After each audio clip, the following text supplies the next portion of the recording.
Alright. Hi guys. Sorry about the surprise stream starting 5 minutes early. Things happened. Things happened. I needed to take care of it, and they were not going to be done before stream. So I was like, let's just do this now so I can go wash some dishes and then do the stream prep. Fair enough. I'm just glad that I got here on time because I was almost a little late, but I'm fine. Yeah? You know, after you said you'd be here. James, you promised. What? You promised you'd be here on time. I promised I'd be here, yes. Yes, I was almost late, but I was not late. So I kept my promise. There we go. True. Also, I am just giving you mad shit. But anyways, hello everybody. Also, yes, I am munching on an apple. I had a banana earlier, but I had actual food. Genma was like, eat. And I'm like, alright, fine. Well, actually, no, he's like... Before stream, yes. Well, actually, he was like, you should eat something. Because I was rambling to him about all I had to eat was a banana. And he's like, you should eat. And I'm like, okay, yes. Dad. Yeah, he got a good chuckle out of that one. Alright, anyways, hi guys. How are we doing? Hello, everyone. See, we got I'm still trying to get the soreness out of my shoulder, but otherwise I'm fine. Yeah, that sucks.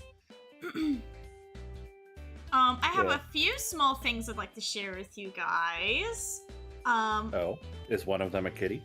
Yes, one of them is a kitty. Shall we share the kitty first, since you brought it up? Yes, I want to see the kitty. Okay, so while I was making dinner, one of the cats was in the sink.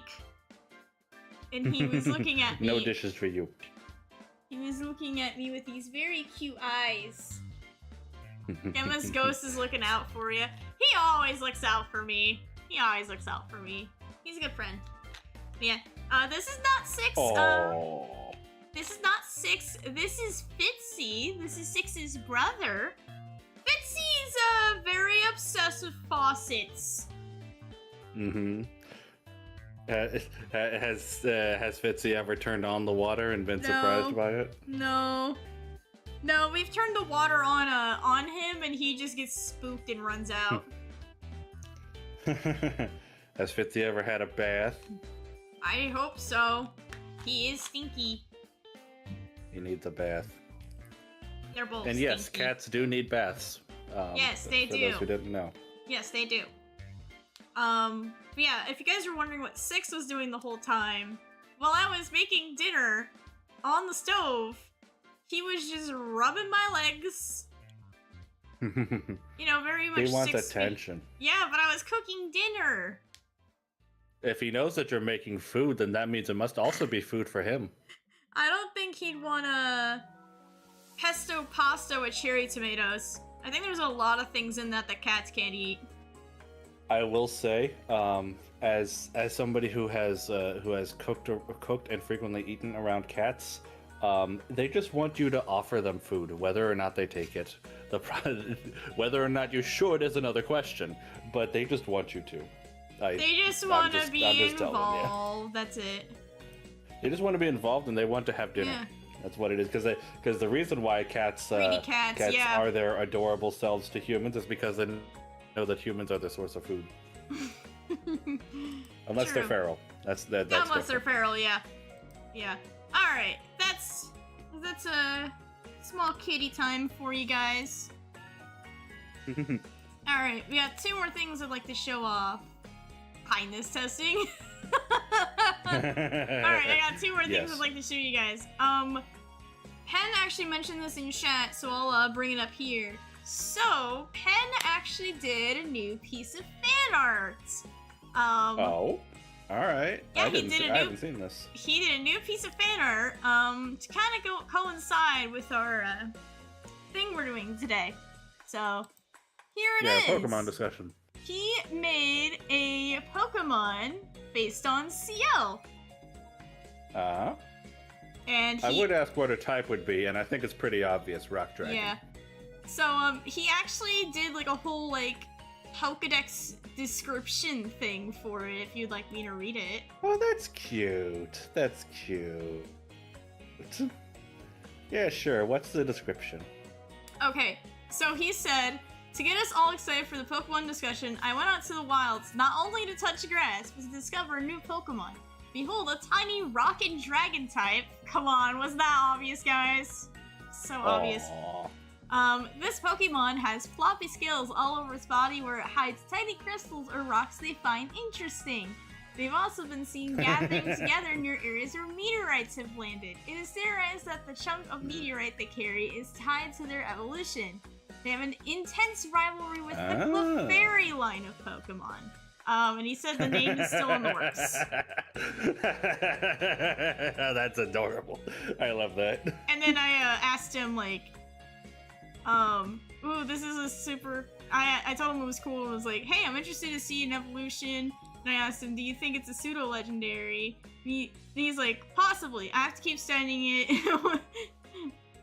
And once I get more free time and get it to stop eating my resources, I will update you. I might need some help from a research colleague. I'll keep in touch. The Penn Pokemon Research Labs.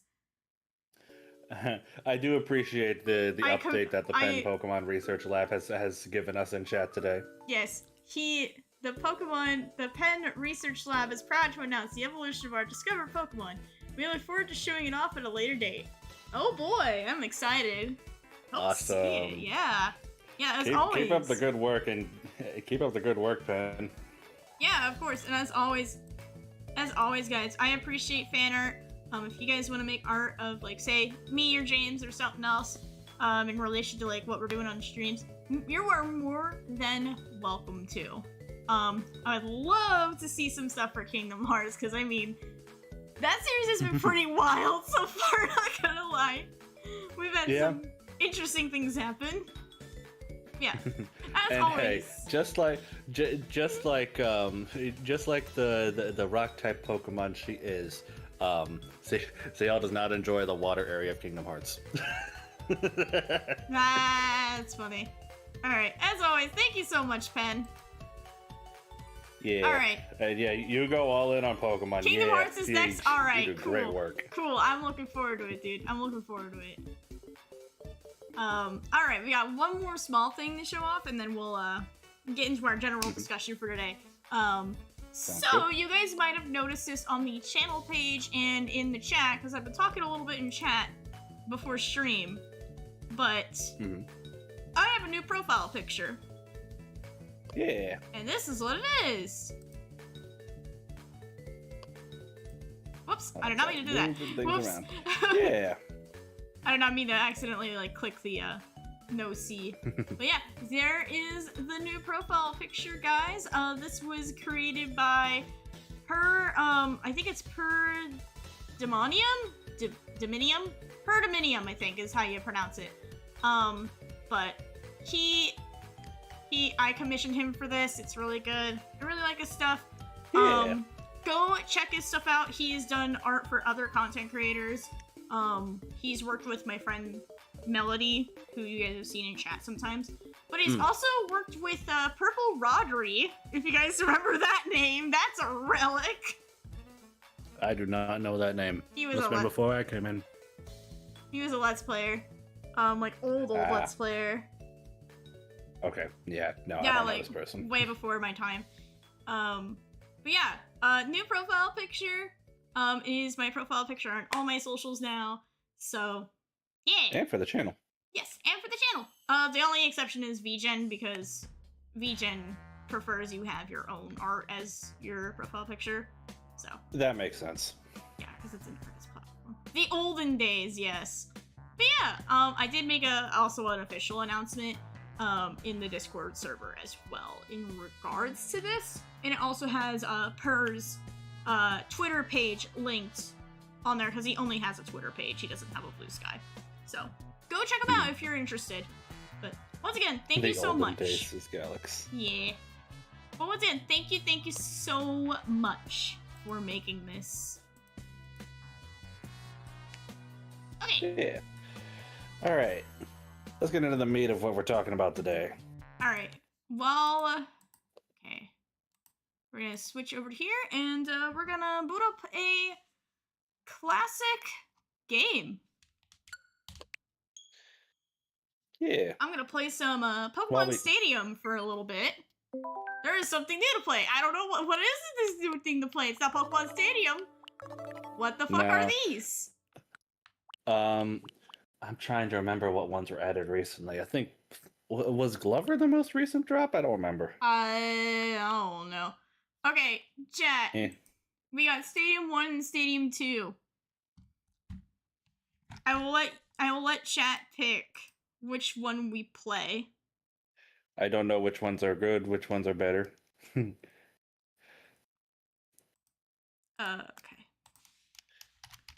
Which Rayman. Oh, okay. Which stadium game? I know that name. I have not played I have not played any of their games. Play. Stadium 1, Stadium 2. All right. Fire away, guys. There's a thing with Stadium 1 versus Stadium 2. Stadium 2 has more Pokemon in it. But Stadium 1 is like a classic. Gotcha. I'm guessing from the legendaries on the box art that Stadium 1 is Generation 1, Stadium 2 is Generation 2. Yes. I'll let chat decide here. Yeah, because that's right. The N64 was like the very beginning of the Pokemon era. Holy cow. Mm-hmm. We're going blast through the past because a lot of the ancient history, like I know of, but don't really know that deep into. What do you mean it's a dead tie right now? Oh my god. Chat, come on. Oh dear. Come on, chat. Break the tie. Come on. I believe in you. Well, if we don't break the tie, the streamer gets to choose. That's how it always is. True. I'll give it a minute for you guys. While you guys vote in the poll, shall we talk about the question of the day? Yeah, our question of the day today was about our favorite Pokemon. We talked about this before on the channel, but I thought it would be appropriate for today. Yeah. Let's see, what did people in chat say? I see Galax said Dedenne. All right. Yeah, we are a very warm and kind fandom. When you're ready to join us, when you're ready to join us, when you realize you love Dedenne too. I do appreciate Dedenne a lot. Dedenne is a cutie pie. He's a cute little hamster. There are a lot of Pikachu-like Pokemon that they introduced. Like they usually try to do at least one in every generation. Dedenne may not be my favorite, but I respect it as being an adorable little fairy type. Love it so much. Okay, it looks like it's not going anywhere. Poll's not going anywhere, so I'm gonna just do Stadium 1. Sounds good. Pika! Alright, let me get the game up for ya. Yeah. My god, these models. These are N64 models. Yep, by the way, some of these decided to show up in Pokemon Coliseum. My god. Oh, all the way on the GameCube. All right. I wonder if these are the same models that were used for Snap. Maybe. Snap. I don't remember. Okay, we'll do a Gym Leader Castle. Curious. Sounds good. Let's see. What else did people suggest here? I know Penn said, ever since you got a Riolu in Mystery Dungeon, you've been a Lucario and Riolu fan. Yeah, I respect that. Riolu was, sorry, not Riolu. Thank you, game, for telling me I can rewind. By the way, these rental Pokemon are so ass. Yeah, I think you're typically meant to bring your own, but we can't do that here. Yeah. Oh well. But no, I respect the Riolu Lucario pick. I do like that Pokemon, especially as they appear in Smash. I did also get a lot of use out of Lucario when playing Pokken Tournament. Specifically the Wii U version. I think I just stuck with Lucario for most of what I played. Okay, Poliwrath, you seem decent.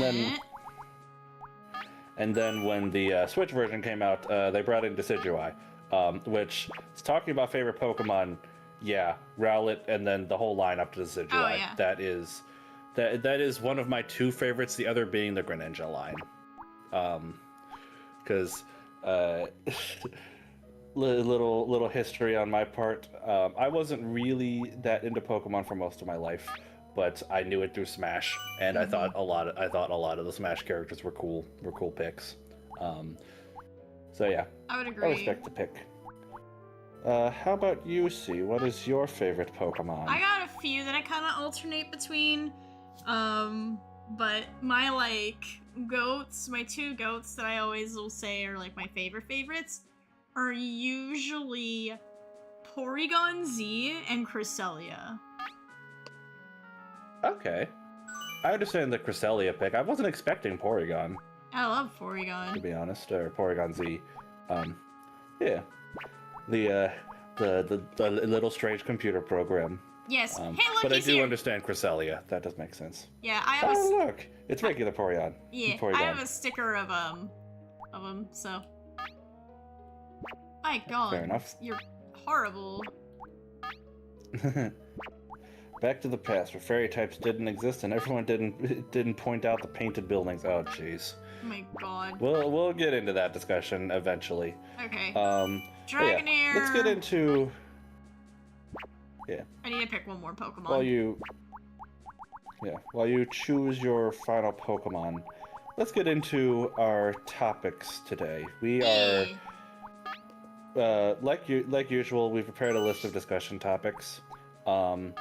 So today for our Pokemon discussion, our first question to ask everyone, and I kind of got into this a second ago, so I'll go last. Our starting topic: what made you get into Pokemon? Ooh, yeah, that's a great question. All right, let me get in the battles here. Yeah. Oh yeah, I played this before, so that's why it's like showing the progress there. Ah, gotcha. Fun thing, I've actually never. Oh, that was my old team. That was my old team, but we're gonna use the this team today. Yeah, sounds good.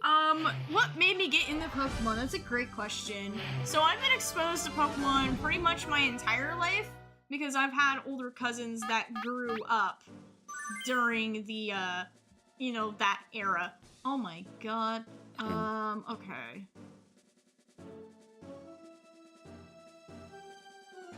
Choosing what you start with? Yes. Gotcha. Oh geez, what are the C buttons on the monitor controller? I don't know. We bring you this battle live from Jade Oh God. How will our intrepid challenger fare against the Anyway. best Oh of the my best? God, it's a Caterpie, guys! I guess it's a friggin' Dragonair. Oh God, I'm so sorry, Caterpie. Yeah, we're talking Pokemon. He's talking Pokemon. Yes, hey, Easy. Nice to see ya. All right. I think I recognize you from the past. Yeah. Yeah, he's been around for a little bit. Looks like a bad Pokemon Nice. Damn. Really? Anyways, back to what I was talking about. I had older cousins that grew up or was like kids during Pokemania. Oh, that's funny. Quick, down already. So that's kind of where I got exposed to it. So it's always been a presence in my life, but I didn't really get into it. I think I started getting into it when I was a little bit younger. How will the type difference affect that? Come on. There we go. It's weird how you put in the commands. Anyways, What now? so I started watching the anime, and that's how I really started getting hooked on it. It was like the Gen 3 anime when it was airing on Cartoon Network. Pokemon looks wrong. 4Kids dub, I assume? There's a big difference in HD. No, Cartoon Network, remember? But with the 4Kids dub. Or was that after? Or was that after 4Kids stopped doing the thing? That was afterwards. I love Pokemon Z. Okay. Z was cool, but I'm ready for a mainline game. I don't blame ya. It's a hit. But yeah, and then a few years later, I kind of just stopped caring about Pokemon, and then when I was like 8 or like 7 or 8, I got back into it. I don't know why. I just did. I couldn't tell you. My 7-year-old brain was like, this kind of looks cool. We're gonna do this. Yeah, fair enough. You had a DS back then, I assume. So there's a little bit more to the story. Okay. So for my 8th birthday, I got a DS, and it was a special edition one with Dialga and Palkia on it. Oh, nice! A special edition DS. Let's just say I was nice. Let's just say I was a little spoiled back then. Oh, jeez. I was a little spoiled. Then again, I was an only child, but I did not get like Pokemon Diamond or Pearl. I got Pokemon Ranger. That's my first Pokemon game. But, despite the fact that your DS that you were given had Dialga and Palkia on it. How did I miss? That's a great question. Anyways, so I didn't get Diamond and Pearl until a bit later on. And then I got... So this was back when Blockbuster was still a thing, so you could get like rental video games. And I got a rental copy of Pokemon Pearl, and I played it. And then I think a little bit later in December, my mom and I went to Toys R Us. I realize everything I'm saying is dating me. And I got a copy of... and I got a copy of...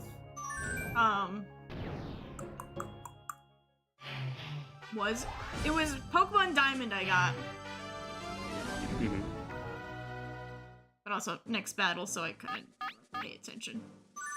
I gotcha. Real yeah, quick. you got Pokemon Diamond, and that was your first mainline game.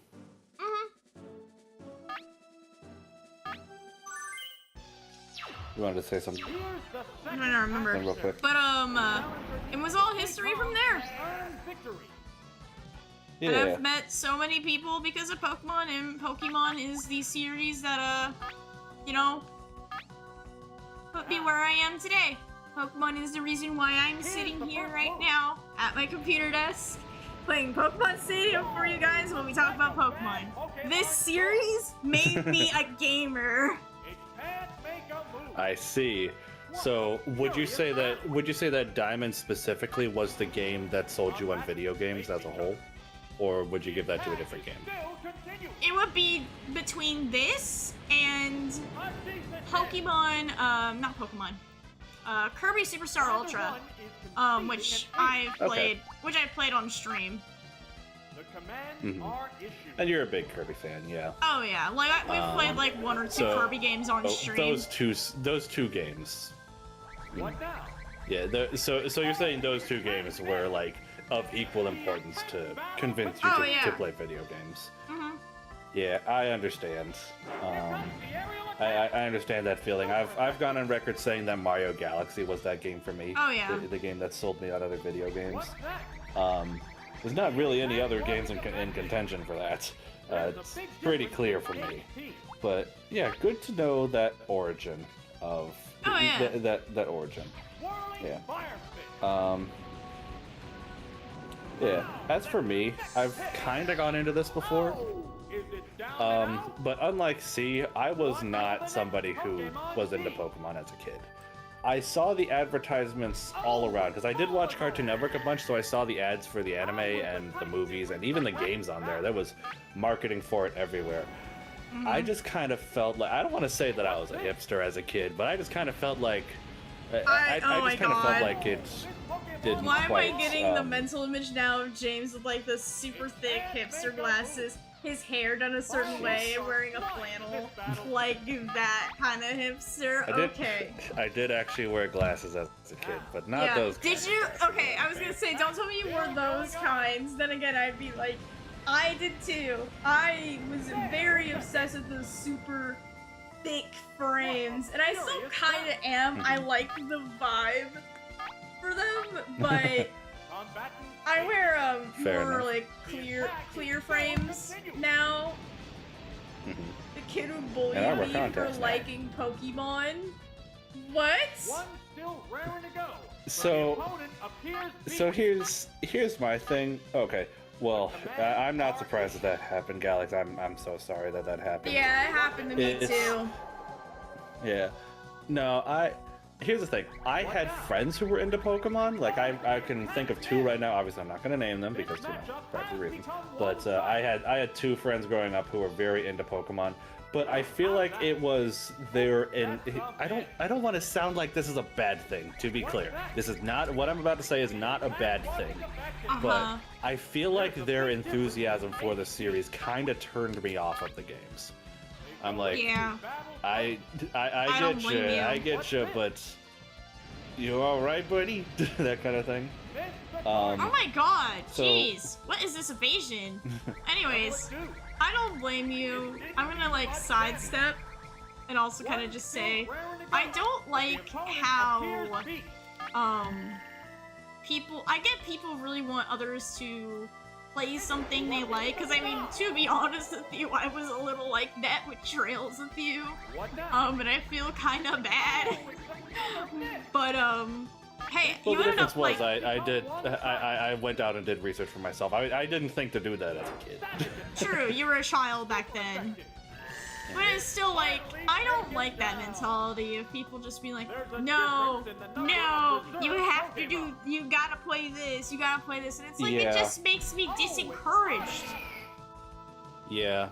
Audie. And yeah, that's what happened to me. I had two friends who were really into it. Thankfully, oddly enough, these two friends did not know each other. They were That's two funny. separate friends from two separate circles. One I went to church with, one I went to school with. Anyway, so yeah, that kind of turned me off, and like I said, this was back at the time. This would have been like in Gen 4, Gen 5 days.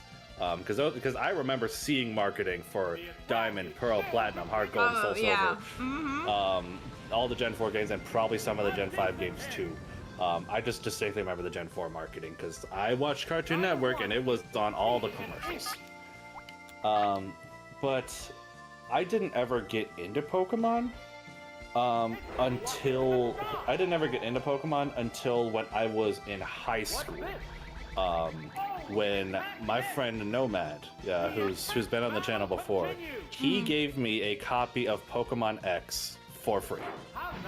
That it was one that he got for free, but he already had Y at the time, so he gave me the download code for it. It was a download code. So I was like, okay, well, I appreciate this. I don't know if I'll play it. I did actually end up playing it. And that was when I chose Froakie as my starter. Guess why Greninja is one of my favorite Pokemon now. And I enjoyed that game.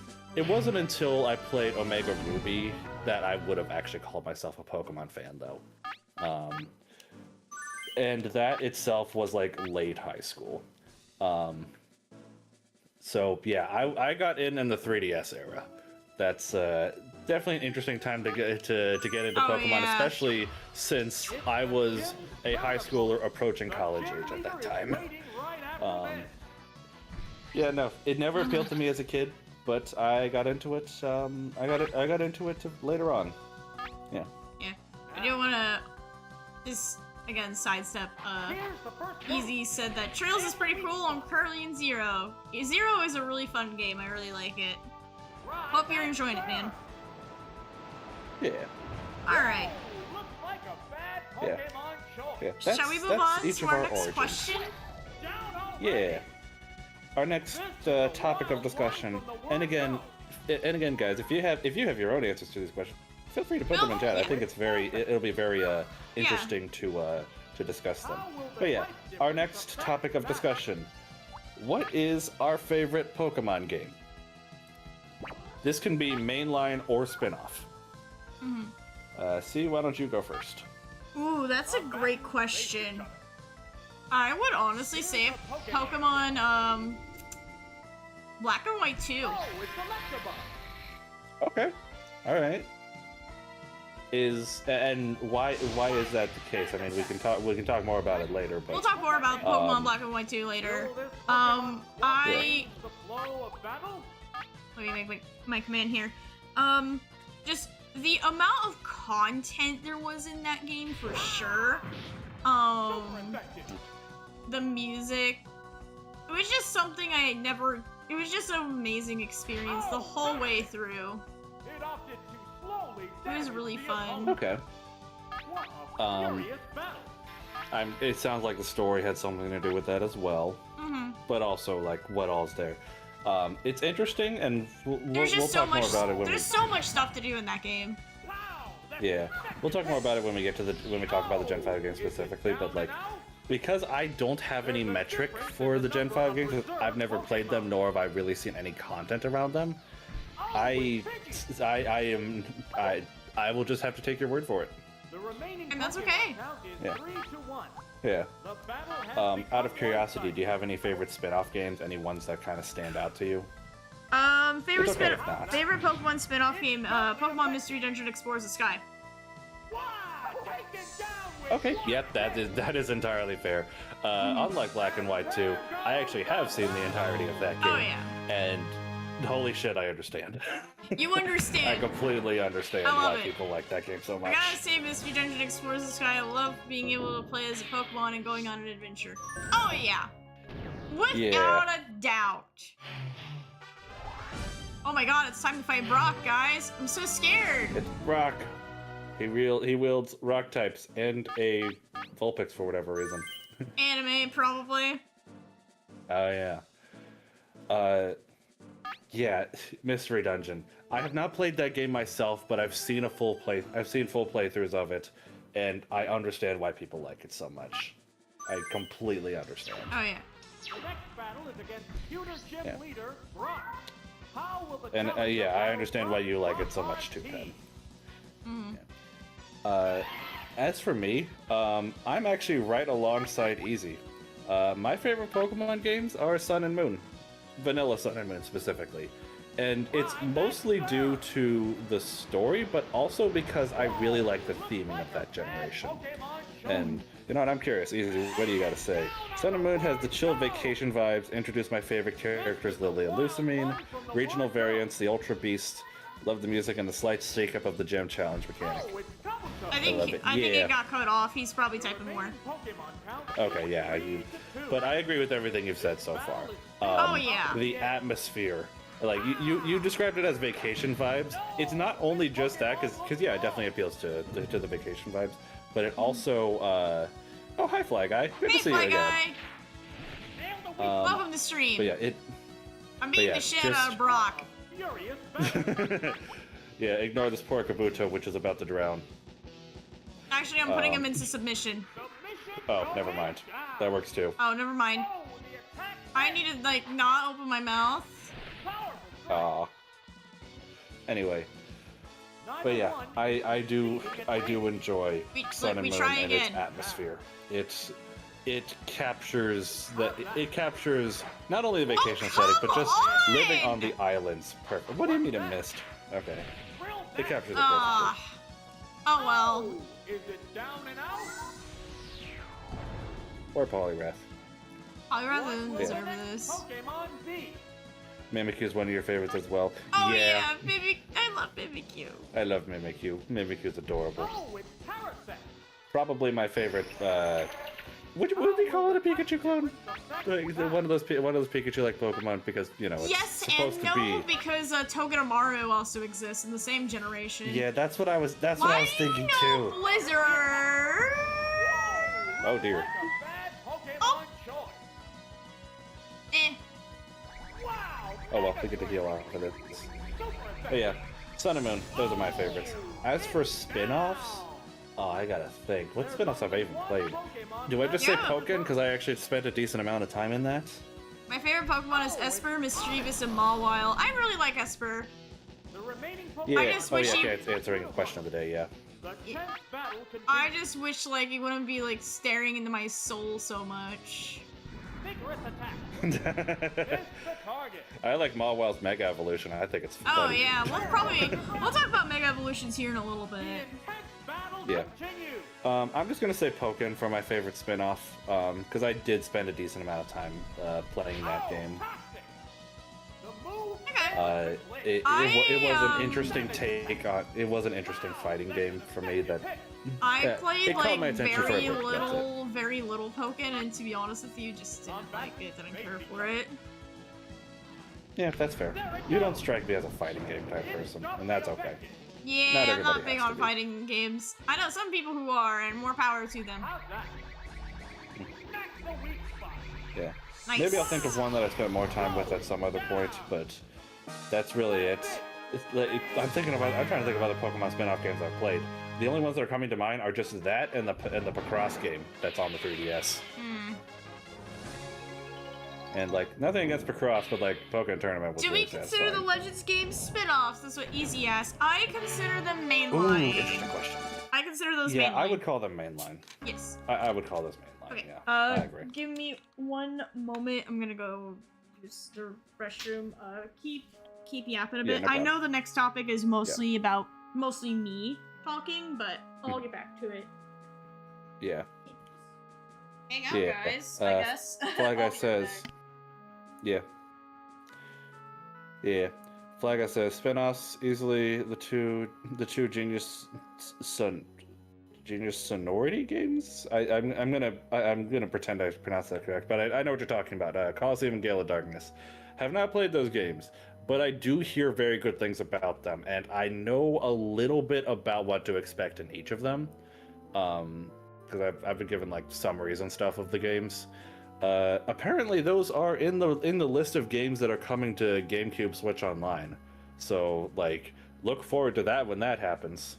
Pokemon Ranger exists. I've heard good things about it. Like we said, like C said before, she did start with that game before getting really into Diamond. Like, yeah, I know technically the Legends games are spin-offs, but like, I would count them as mainline because they have the mainline gameplay, roughly. There's differences, but it's roughly a mainline gameplay. That's why I'd call it. Easy says, I can't say I love any other Pokemon spin-offs personally. The closest I'd say is probably Mr. Dungeon Explorers of Sky. Yep, yeah, Penn mentioned that earlier. I have seen the entirety of that game, and I understand why people love it so much. To be honest, the gameplay didn't really look that interesting to me. Not that I'd be able to, because I don't own that game. But I understand why people enjoy it so much, especially that story. Holy cow. I would recommend it to people if they would like that kind of gameplay. Oh yeah, spin-off games are good. I understand why they are so popular. Since C isn't back yet, and we're talking about spin-off games, where do we put Pokemon Go in? Like that's Chat. technically a spin-off, and do we call that a game? I don't know. Chat, there's a cat. Oh, do we have 6? Yeah. He's been very Hi, desperate to get in 6. my room lately. I know the What? developer's name that barely knows anything about Pokemon. Oh, the developers are Genus Sonority. I understand. Okay, I see why you call it that. 6. Hi, kitty. 6, can you get your butt off the microphone? No, you want to know what this cat was doing to my microphone yesterday? What? He tried to eat it! No, come on! I tried to eat the microphone. Yes. Oh, jeez. Come on! Alright, guys, say goodbye. He's leaving. Bye, 6. Is Pokemon Go a game or a lifestyle? I feel like you could ask that same question about the entirety of Pokemon. Just saying. Just saying. True, you can! You can make that You argument. can make it a lifestyle, like, seriously, see what the competitive players get up to. Holy shit. Oh my god, people take that game too seriously. Alright, let's get started with our next gym as we get into our next battle here. while I pull Yeah, up sounds good. while I pull up the script or the notes. Yeah, Again, because we do. yes. Yeah. Well, I was gonna move us on to the next topic. Yeah. Yeah, we'll Yeah. do this team. Yeah, for Misty's gym. All right, so. See, look, this guy has water types, you know.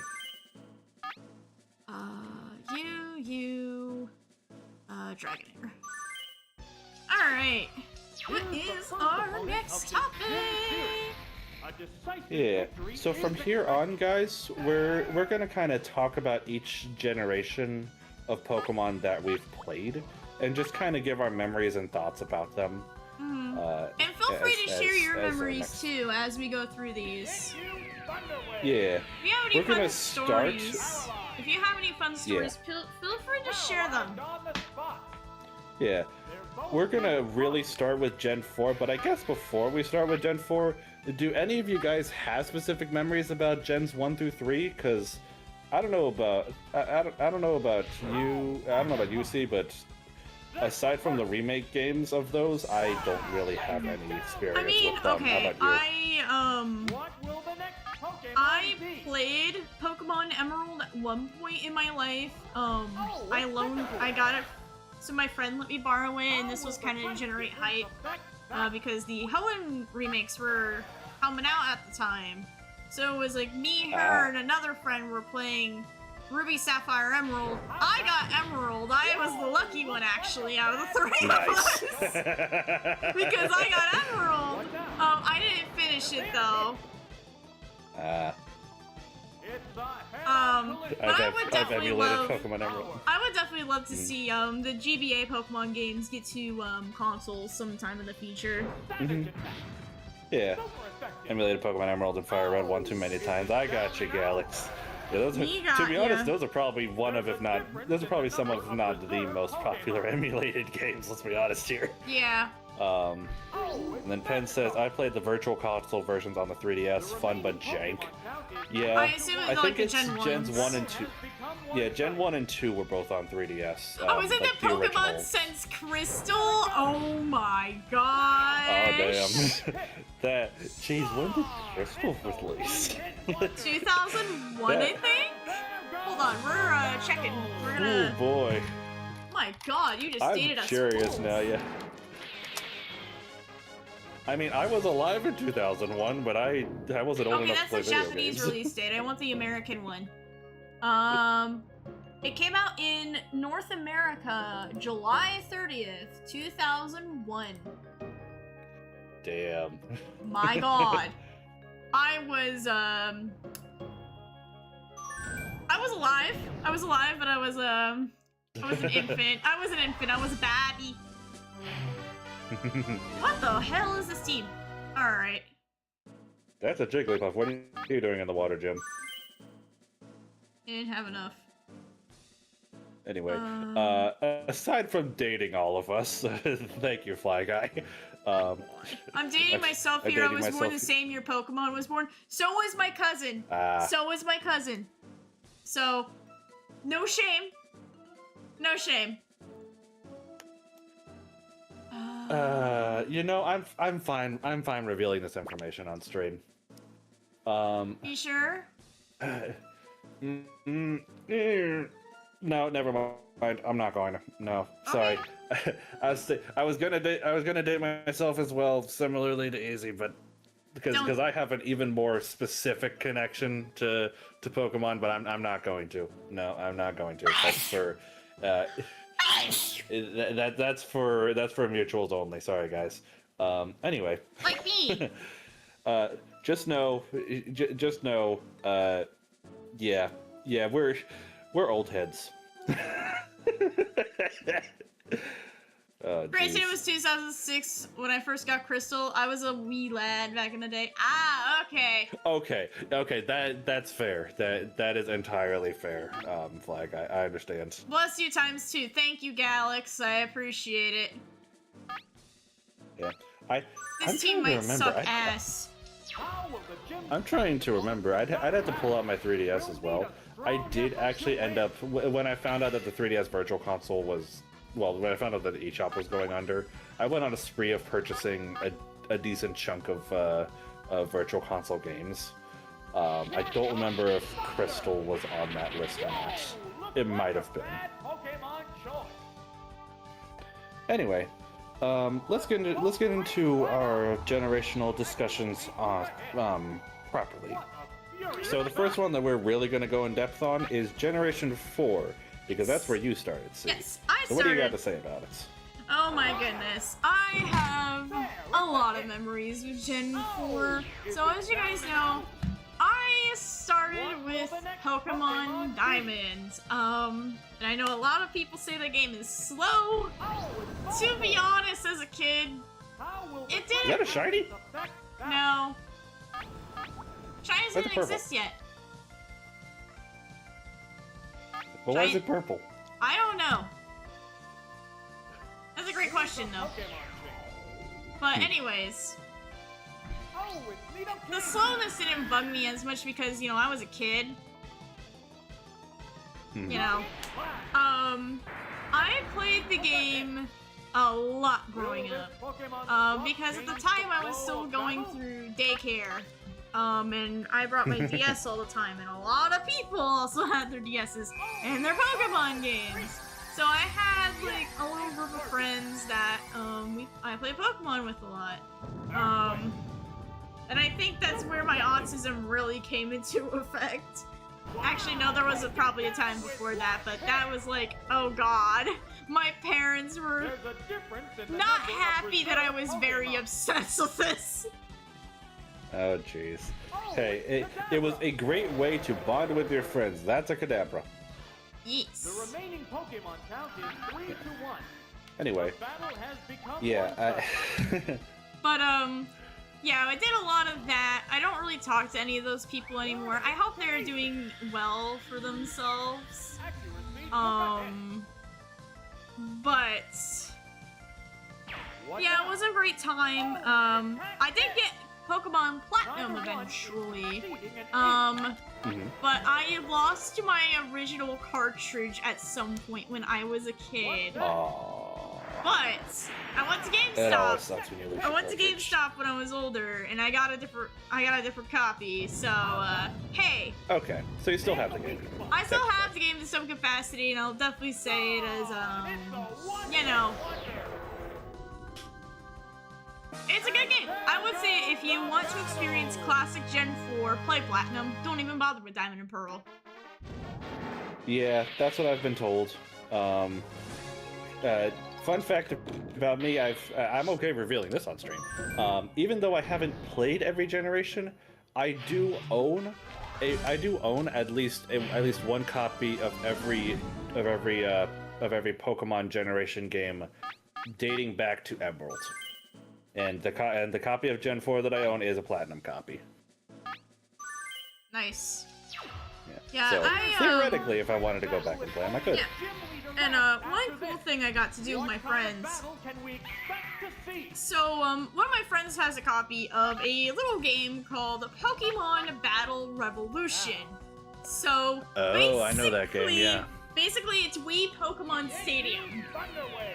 And basically this game, except for the Wii and Gen 4. So there's a cool thing you could do in that game where you can have your DS put in commands while your Pokemon are on the TV fighting. Oh, like using your 3DS in Smash 4. Holy cow! Yeah, kind of like that, but it was cooler and made more sense. So me and my friends, we got together because I think a few years ago we did playthroughs of Gen 4 together, and we're like, okay, we're gonna get together, we're gonna duke it all out. Nice. And let's just say I had one of the better teams. Nice. Yeah. Question: was it down to your starter? Did you choose Empoleon, or was it something else? Or do you even remember? So I picked Infernape. But I've been doing some weirder, like, challenge runs at the time. Or not like challenge runs. there were just times I just didn't use my starter.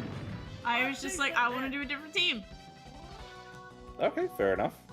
Multiple run-throughs, understandable. Funny thing, I've never used Turtwig ever. Neither one is conceding. Oh, poor Turtwig. I don't hate Turtwig or anything. I love the Gen 4 starters. They're my babies. You know, Piplup's my goat. I love Piplup. Understandable. I did choose Piplup when I went to play Brilliant Diamond. We'll get into that later. We'll get into that later. But yeah, but that was a really fun time getting to experience that game for what it's worth. Yeah. Heart Gold, Soul Silver. I remember I got Soul Silver on release day actually in the US. Nice. I still have the cartridges and everything. I unfortunately do not have the Pokewalkers for those anymore. Oh, I heard great things about the Pokewalker. Yeah. Apparently, they're actually pretty the Pokewalker accurate. is like the most. Apparently it's been rated the most accurate pedometer or like step counting device, like almost like ever. It's really good apparently if you want to use it just for that, but like obviously it's popular for Pokemon. Yeah. Obviously. But Heart Gold, Soul Silver, a lot of people tout it as they would say the best Pokemon game ever made. I think it's great. I humbly disagree though. Heart Gold, Soul Silver still has issues. Like the level curve in some spots is just horrid beyond belief. And you know, you have to grind so much in the late game for, it is the older Pokemon games. I'm not for surprised Red, about that. if you even want to fight Red and then the champion fights, my god. But also, they did not explain some of the mechanics very well. I see. It was older Pokemon. Even though it's a remake, I still kind of understand. Yeah, it's still a great game. I just think it's overrated. Yeah, fair enough. I feel like you can find different people who say that basically any Pokemon game is the best in their opinion. It just depends on who you ask. It's just I see a lot of Heart Gold, Soul Silver ones. That's fair. How to fight Misty. Oh boy. She just has a freaking Blastoise. I like I said, I don't have any memories of Gen 4 because I've never played any of the games, but I do own Platinum, and I'm pretty sure my copy of the Gen 2 remakes that I have is Heart Gold, I think. Well, I have But Heart again, Gold haven't and played Soul it. Silver, actually. Funny thing. Oh, nice. Yeah. Yeah. Was I a little spoiled back then? Yes. That's Fair. That's neither here nor there. But I will point out, Galax asked, how big is my backlog? The thing I posted on Blue Sky was just my backlog on my Switch. If I include 3DS, DS, and anything before, in like older consoles, it probably would be about double the list of what you saw on Blue Sky. Not any more than double though. No way it's more than double that size. yeah, I have a huge backlog too. But to kind of wrap up Gen 4, Gen 4 is a great generation, one of the best in the franchise history. In my personal opinion, it introduced, Wi-Fi connection, the physical battles. special split happened here. Oh yeah, that's when that happened. Yeah. So it basically changed the gameplay of Pokemon as we knew it.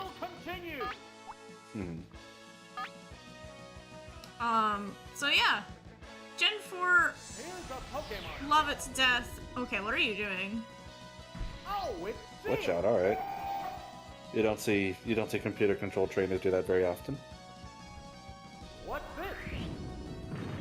Yeah. Oh, this poor seal. Will this Anyway, Pokemon swap change the yeah. flow of battle? Gonna switch Yeah, to. I understand why you like Gen 4 a bunch. Oh yeah, it's the no generation I will have nostalgia glasses for. Yeah. What'll it do? If the story it for says Gen it's a 4 wasn't terrible, I'd love it more. Sure, that's one thing I could give it. The story is not the best. Platinum tried to fix it, but yeah, no. It tried to pick up the pieces and couldn't quite, is what you're saying. Yeah. I know. Oh, rest. Yeah. I know, I know that since Platinum is the definitive version, it probably added a ton of things to try and try and fix it. You know, that's what third versions were typically historically supposed to do, from what I hear. Yeah, and Platinum was the last traditional third version. Oh yeah, that's right. Yeah, I know. That's so weird. Jeez, that means that we've gone over a decade. Yeah, no, over half of the generations don't have a traditional third version. Good God. All right. Anything else you want to say about Gen 4 before we move on? No, I think I got everything. Yeah, sounds good. All right. This topic's also going to be mostly you because I have not played these games either. But what are your thoughts on Generation 5? Everybody in most 5. NC. Okay, this one I have a lot of personal attachments to. I did not use Hyper Beam. The fuck? I wanted to use Thunder Wave. Okay, game, whatever. Anyways, it gives me a chance to talk. So Gen 5 was the first generation I experienced a generational shift. So for me being a little 10-year-old, it was like eye candy. I was excited. I was like very intrigued by this. Like, oh, new Pokemon? What's all this? You know? But I will definitely say, specifically Pokemon Black and White hold a very special place in my heart. I'm going to get a tad personal here. I know this is kind of odd considering we're playing a fun Pokemon game here, but I want to talk about this. So, the time Pokemon Black and White came out correlated very closely with the death of a family member of mine, and I was a young child, you know, not really understanding how to process death at the time.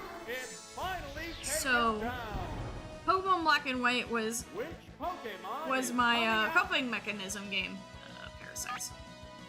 It was my coping mechanism game, so it was there for me while I was going through all that.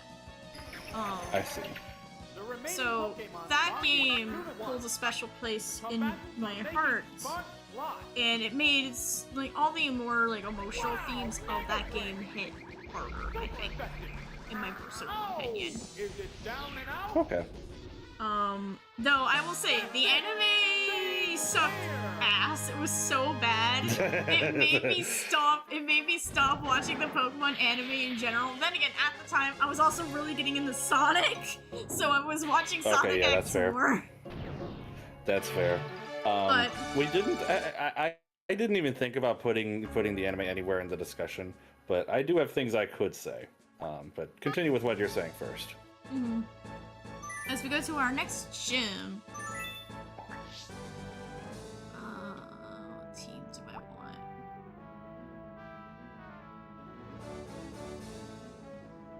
Maybe this one, probably because Nidoking is here. Yeah. But I will say, as a child, I remember Gen 5 got so much crap. You kinda had to be there Because people didn't like the Pokemon designs or anything like that. Thankfully, things have softened up now, but definitely at the time it was I really guess Gen 5 interesting. specifically. Yes. But Because now Pokemon fans have other things to complain about. This generation is just nothing short of iconic. It took a leap of faith, and I think it worked out incredibly well for them. My only issue is I just wish some of the other generations after this followed up. I think Black and White 2, amazing games. If you haven't played them, go play them. What are you doing? Love them to death. Yeah, I got you. Ooh, that is not good. There we go. Yeah, like I said, I don't have. I have not played Gen 5. I will say though, there was a time I do remember as a kid where like one of the friends I was talking about before who was really into Pokemon tried to get me into it by having me play his copy of, I think it was either Black or White, and I just remember as a kid just not quite getting it. I don't think I was old enough or patient enough to understand RPGs at the time. I mean, now that's obviously changed. So, yeah, obviously that's changed. I love RPGs. They're my favorite genre. Oh yeah, same. I know that it wasn't until after that I played my first RPG that made me understand how the games work, how RPG games work, and the strength of them. And I still remember that game. That game was Mario and Luigi Partners in Time.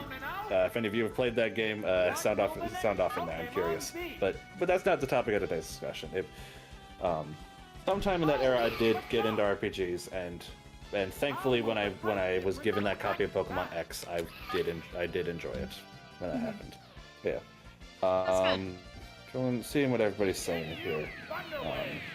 Greatest mainline story, Penn says. I'll have to take your word for it. I have heard good things about the story. I know a little about it, but not really any details. Like I said, that my brother and I felt like we were the only ones who loved Gen 5 when it released. Easy also said, it's less that people didn't like the designs, but it's just it was only new Pokemon. People love nostalgia more than anything. That is true. A lot of people were upset with that, to be honest with you. I didn't really care because I was a kid, and again, this was the first time I was experiencing this kind of transition period. So for me, it was like giving these new Pokemon the time to shine and not be like have to fight for a spot along with newer Pokemon. I think it was great. Which Pokemon is I got you. I do appreciate that Fly Guy and Easy both know of Mario and Luigi Partners in Time, and I appreciate them. The Pokemon are I actually like that Gen 5 had nothing but new Pokemon. It seems to be that you either love that or hate it. Oh yeah. Again, I was a kid at the time. I didn't really care. Actually, the thing my brother always do is we use the team of that gen when a new game releases. Oh, okay. I like that. I actually do that too. Fun fact. I only try to use new Pokemon every time I play a new gen as well. The remaining Pokemon stock is 2-1. Yeah.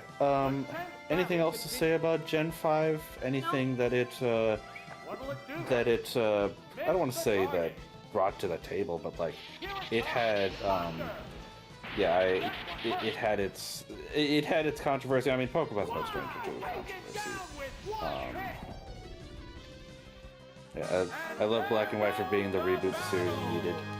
Yeah, that is fair. Jeez, that was awful. All right. Still one. Okay. Alright, now shall we move on to the next generation? Now you can finally talk! I could finally talk, because we're gonna move on to Generation 6. The first generation on the 3DS, starting with Pokemon X and Y. Do you want to go first? Yeah. So Pokemon X and Y. The fact that it was 3D, as a kid, very exciting things to me. I got the game when it came out. That's gonna be a common theme. I usually get Pokemon games when they launch. And it's like my one of my series. Though I will say, when I played the game though, I definitely had some mixed thoughts about it. Definitely had some mixed thoughts about it. It just, something about it didn't feel right. Then again, remember, I was a veteran at this point. Hey, look, Porygon! Hey, Porygon. Yes! How will the type difference affect I see the pun that you made there, Easy. That's funny. I mean, hey, it was the introduction of Fairy type. It was, yes. Which helped rebalance a lot of things. I mean, we had Mega Evolutions, but I know we'll kind of talk through that as we go through this. But, I definitely enjoyed more my time with Oras in general. Simply because I just like that game more. Just a better package overall. And that's kind of where I had my very short stint in competitive Pokemon. Nice, nice. Everybody. What kind of teams did you run, dear? I don't know if you remember. Like single battle teams. There's a difference in the number of reserve Nothing really interesting. But I will say, all of my friends hated my team.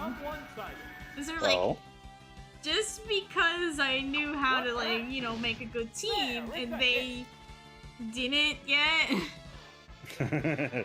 Didn't quite understand the team synergy thing. No. Let's just say I had a Clef Key that I ran. It was mean. It also started the trend of easier gyms in Elite Four. Yeah, not a fan of that. Not a fan of that. Yeah, I will say, I feel like, again, I'm not too well versed in it, but I feel like I always heard that was due to the EXP share being changed, how that affects all your Pokemon. And apparently the game wasn't entirely balanced around that. It wasn't until ORAS that they took it into account. I don't know how true that is, though. So that's what I've always heard. Yeah. Easy says, Gen 6, for me, felt like them trying to course correct after Black and White, but ended up being a little more half-baked. I agree. I agree with Easy there. That is fair. So getting into my thoughts a bit. Again, Generation 6, specifically Pokemon X, was my first Pokemon game. I did play through it. I did enjoy it for letting me get introduced to a lot of faces that I'd seen around, because, you know, Pokemon's popular. You see these you see the Pokemon themselves everywhere across the internet. Can't blame the EXP share alone. Some of the trainers didn't have full move sets. True. Fair enough. True. Yeah. If you look into the data, yeah, that's actually true. Yeah. Fair. But yeah. I did enjoy my time with that game. I thought I did enjoy learning. I did enjoy. That was the game where I kind of learned how to get through everything, and like tried to just figure out Pokemon in general. I definitely remember I didn't quite figure out that I should have a specific team. So what I'd end up doing was, like, each gym I'd get a new Pokemon and, like, try to train it up for the gym, and it only sometimes worked. Basically, I didn't notice the problem of the difficulty in EXP share being a thing in Generation 6 because I didn't quite know how to play the game. So, whoops. Okay, so I had in subsequent the opposite. playthroughs, though, because I did play through. I had an opposite in subsequent playthroughs, though, problem since I did growing play up. through the game. Yeah, since I did play through the game multiple times, though, I did notice that problem, though. I definitely noticed it. I more had an opposite problem growing up. My problem was more using one Pokemon for everything, which is a common problem you see with kids. That was a very common problem. From all the stories Yeah, I I've have heard. There's only one Pokemon left in reserve. Yeah, I have heard that. I have heard that a lot of people would just train up their starter to be super strong, and it just takes out everything and not even caring about anything else. Oh, Which, yeah. you know, fair. Nowadays, I try to keep like an even team. Now that I actually know how to balance a Pokemon team. Cause yeah, before that I'd never Flare played was an not RPG. the greatest at the time. Yeah, fuck Team Flare. That is also true. Fuck Team Flare. They were one of the worst Pokemon evil teams I have ever seen. They are so pathetic. It's insane. To their credit, Lysander seems at least pretty cool. Everyone else, no. The rest of the team just does not matter. Yeah, ZA did fix some things, but we'll talk about ZA later. Yeah, we'll talk about that when we get there. And I also did a full-on discussion about Pokemon Legends ZA with my friend Mike, or aka Akmel DL. So you can check that out as well if you're interested on my more extended thoughts on ZA. But yeah, Gen 6 is where I started. I So noticed the ZA problems. actually care about them? True! You are so right! You are so right, Ben! I agree. Yeah, I played through Pokemon X multiple times. I noticed its problems. Definitely was not my favorite RPG even at the time. But like I said, like I alluded to before, it wasn't until I played through Omega Ruby specifically, because that was the version I had, that I actually understood why people get invested in Pokemon. I did a ton in specifically Omega Ruby. I played through the whole game. That was also the game where I worked with one of my friends. Well, I can say this person where I worked with Nomad to get me a living Pokédex, which I still have. That living Pokédex. It extends through Gen 7 with one exception. It does not extend farther than that. But I do. But thanks to his help, I do have a living Dex. And yeah, Omega Ruby was where now that I knew how a Pokemon game worked, I could make it work with me. The EXP curve thing was not as much of an issue in ORAS, if at all. I understood how to take advantage of Mega Evolution better. Oh yeah, we should talk about Mega Evolutions too. Oh yeah, whoops. But yeah, Omega Ruby was the game where the series finally clicked for me. It's not my favorite. I've already said it. I already said Gen 7 is my favorite, but Omega Ruby is where it clicked. Mega Evolution. I want to talk about that for a second. Yeah. Definitely gave a lot of Pokemon a second chance. Oh yeah. I did hear that apparently X and Y were criticized for like not having enough Mega Evolutions, which ORAS definitely fixed. It definitely gave it a bunch. Fixed, and then more. We have ZA now, which added a lot more. Oh yeah, that adds a ton more. But yeah, I will say from a game design perspective and like looking back, I completely understand why they needed to spice things up with Mega Evolution. And it kind of started the trend of every generation trying to introduce a brand new battle gimmick. That was like the first like gimmicky trend. What's this? There, it's a Yeah. Things in X and Y that I like. Aegislash, Greninja, Mega Gardevoir, Mega Pinsir, Fairy, type. Emma, Looker, Diantha, the gym leaders, Pavant, Togedemaru was Gen 7? The person reading this, thank you! We appreciate you too! We appreciate you too, Easy, even though we gotta fact check you on that. Whoops. Yeah, sorry, you're in the presence of like a crazy Pokemon nerd. No, there was one night I literally was like, hey, James is trying to figure out Pokemon gym leaders, and I just listed every single one from each generation. You are the only person I've ever met who's able to do that, holy crap. Did you know I'm autistic for Pokemon? I see that.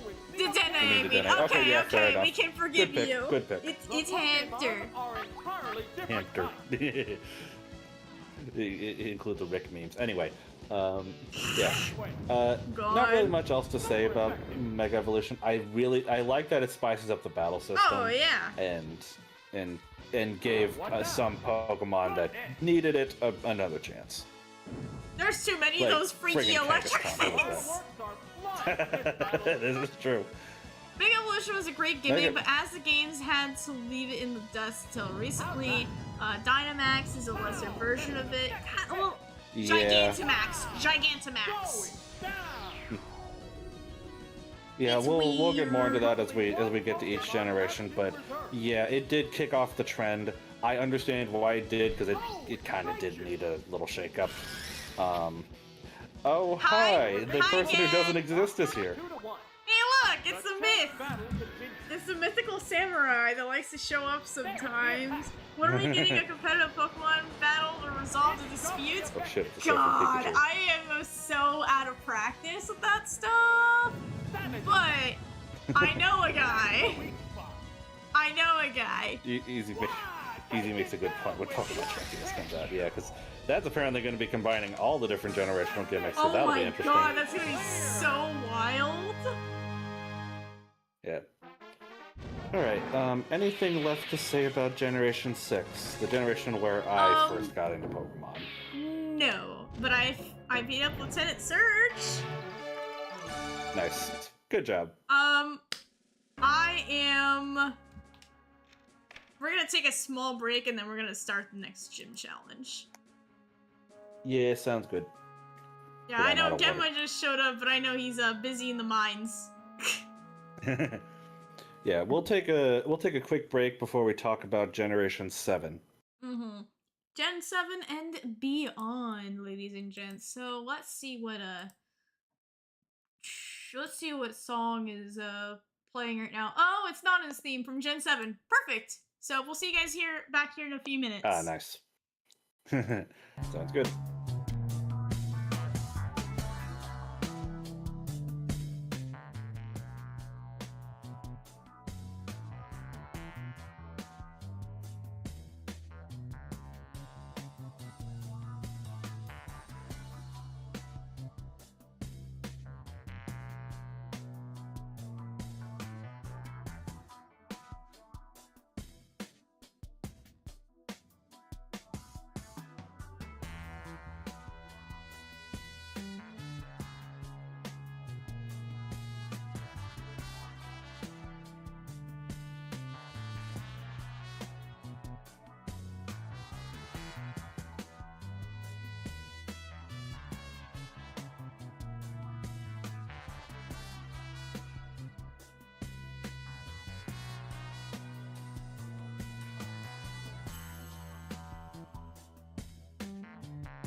I have returned.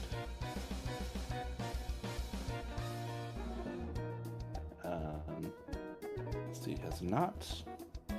So I guess she got me for a little bit, guys. Let's see, what'd you guys say while we were gone?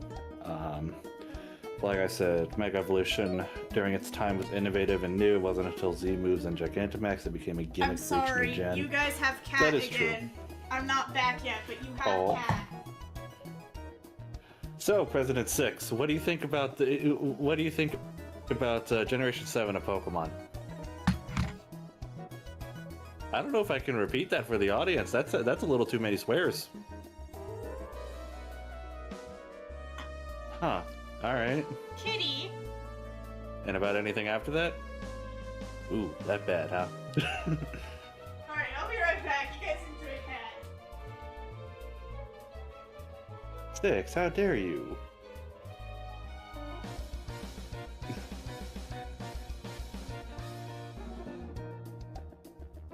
And how many was that, 6? Don't believe Six's lies. It was an inside job.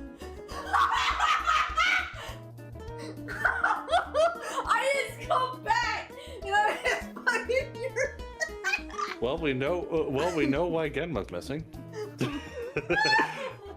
6, what have you done to him? What have you done? What have you done? You can't ask it. You can't ask him that question, or else you'll be silenced. He's our president, remember? 6, why did you do it? What have you done to Genma? What have you done to him? See, you can't ask him that question. You'll be taken away by the secret police. What have you done? You don't like that I've been spending a lot of time with him, huh? You're jealous, aren't you?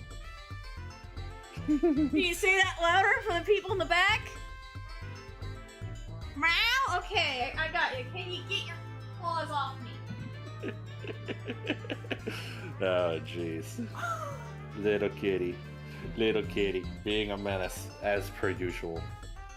All right, Mr. President. Are you gonna stick around, or are you gonna get out? Is he going to be permitted to stick around? Chat, clip that shit. Just clip Genma. No, you cannot have this. No, I don't care that you're the president of the United fucking States. You can't have this. Stop! You cannot have this Kit Kat. But it's making crinkly noises. You can have the wrapper.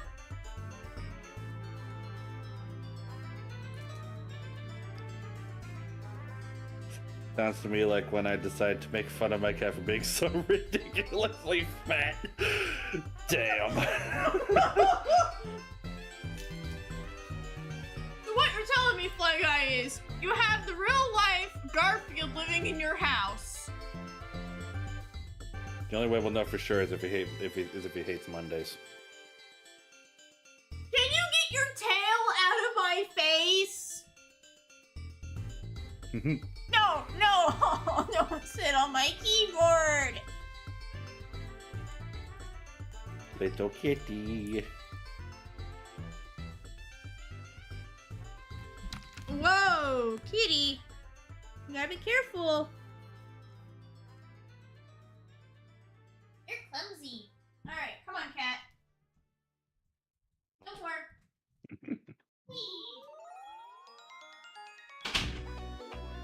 Alright, he's gone. Poor little kitty. Why are you saying poor little kitty? What about me? Because the cat is always correct. You have to say the He right thing took to be on Genma the away! right. You're not allowed to say that. I don't care, it's my stream. By the way, I just want to point out that we've escalated the joke of the cat being the president to the cat being a fascist dictator. Just pointing that out. No. No, James, no. Alright, let's get back on topic. It's this Kit Kat. Alright. My god, that was wild. Generation 7 of Pokemon. This is your favorite gen. Yeah. Yeah. This one is my favorite gen. Again, to recount for everybody, I have only played Pokemon Gen 6 and beyond.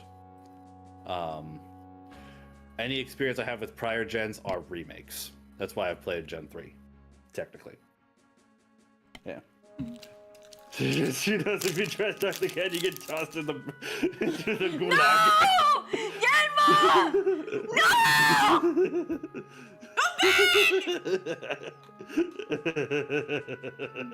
Into the gulag with him. No! Jeez. Okay.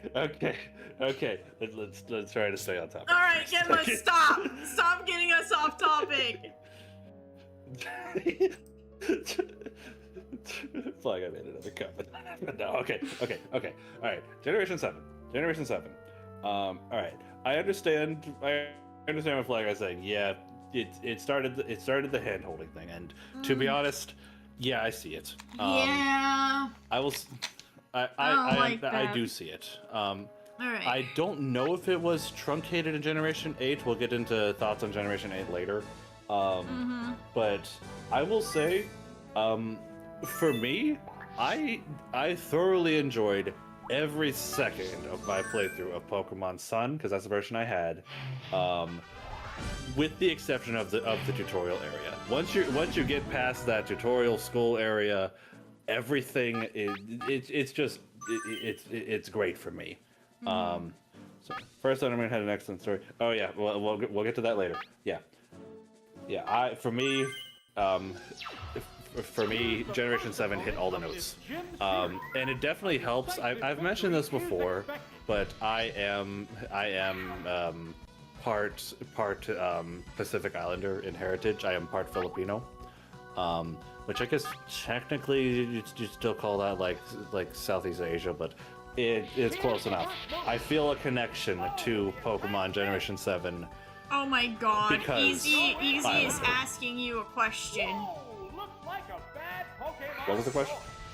It's in chat. Taken down on the word go. JC, tell me you... You fuck Okay, with what does Lusamine. FW stand for? You fuck with. Oh, it's Parrot. I want to clarify, what does that question... What does that mean? What does fuck with mean? That's something I didn't think I'd be hearing tonight. I'm just making sure I understand the question, because I don't want to just say yes and say things. The attack wasn't effective. Chat, please help Fun fact, my Gen 7. slightly boomer co-host. Fun fact, Gen 7 were intended to be anniversary games. That makes Yes, sense, that's because why I believe there's, they like, released on so the 20th many- anniversary. Yeah, there's a reason why there's so many like Kanto references in that game, which a lot of people didn't like. Yeah, Do you like and her? I understand. Do you like her? As a character, yes, absolutely. Platonic mainly. She is... Oh no, it's fell asleep. Yeah, oh, that's Falling asleep is going to make this the yeah, as a character, yeah, Lusamine is without doubt, without a question, my favorite villain in the Here's series. a Pokemon chain. Yeah, she is just In like OG, she's presented in just to you normal as Sun and Moon. In normal Sun and Moon, In we normal- need to, in we normal need to Sun, clarify specifically. this. And I do agree with in it. normal Sun and Moon, she is my favorite. She is a villain. great villain. Not my personal favorite though. It's weird. A lot of Pokemon villains. I don't really Bless you. have a lot of opinions towards because they just don't hit it for me. Oh god. Jeez, Yeah, I am and I can- sneezing I up can a get storm behind that. tonight. I'm not allergic to I cats, can get guys. behind I that. swear to God. What now? Well, jury's out, I guess. There, But that's yes, it. Jen, Thank you, Galax. Lusamine, definitely an imposing villain. Oh, That yeah. said, though, don't forget about Team Skull. Like, they're all True. losers, but we love them anyway. Yes! They're so They freaking lead- goofy. like- Into the sky. unlike with Team Flare, who were also all losers, they lean into it with Team Skull, and that's why we love it. It's more like they do not take understand what they themselves got. seriously. Team Skull does not take themselves seriously, but the problem was True. Team Flare took itself seriously, but people didn't like that, and that made it harder to get behind It didn't them. seem believable. It didn't seem believable. Right, yeah. What's this? Oh, come on! Love Team Skull, love the region. Like I said earlier, I just feel kind of connected to it, and the atmosphere is absolutely stellar in that game. Now they share its name with Team Skull and Mystery Dungeon. Fuck Team Skull That is and true as Mystery well. Dungeon. That's fair. Mystery Dungeon, They Team Skull, were fair enough. assholes. They were assholes, yes. Oh my god. Yeah. But yeah. Now speaking of Mystery Dungeon, I'm having a wonderful time with Wigglytuff here. I have not been paying attention to what's going on screen. It does not look good. I am having a time. I'm like half paying attention. Oh, it's Dango. Oh my god. I enjoy Easy, her. you should have been here for the Saturday stream. That's all I'm saying. I enjoy her as a villain. It's only a bonus that she's a baddie. I enjoy familiar-centric stories, and this one hit me for that reason. Team Skull being outcast is all delicious for a cool game. Again, seriously, if you put down this game because of the intro, trust me, get past the intro. It is a stellar story from there on, and the atmosphere is perfect. Also, oh yeah, I absolutely um, love that Sun and Moon definitely hones. Oh you ass! It hones in to its roots, the culture. It makes it feel like it's different, and I love that about Sun and Moon, especially with the island trials. It's not really, gym challenges, which I think makes it unique, and I like that. It even extends to the Pokemon themselves. I mean, What did I miss on four of the legendaries. Oh god. Neither one. Feel free to check back in the stream VODs later, Easy. We're not going to explain that right now. No. Men are issues. But yeah, that theming even extends to the Pokemon. Like the 4 Tapu Pokemon, I will remember them because they're all like they all have the distinct theme of Your guardians. the Guardians. They all have the distinct Hawaiian theme. But like their theme song was amazing. Also, apparently they were really good competitively, but that's neither here nor there. Go into battle.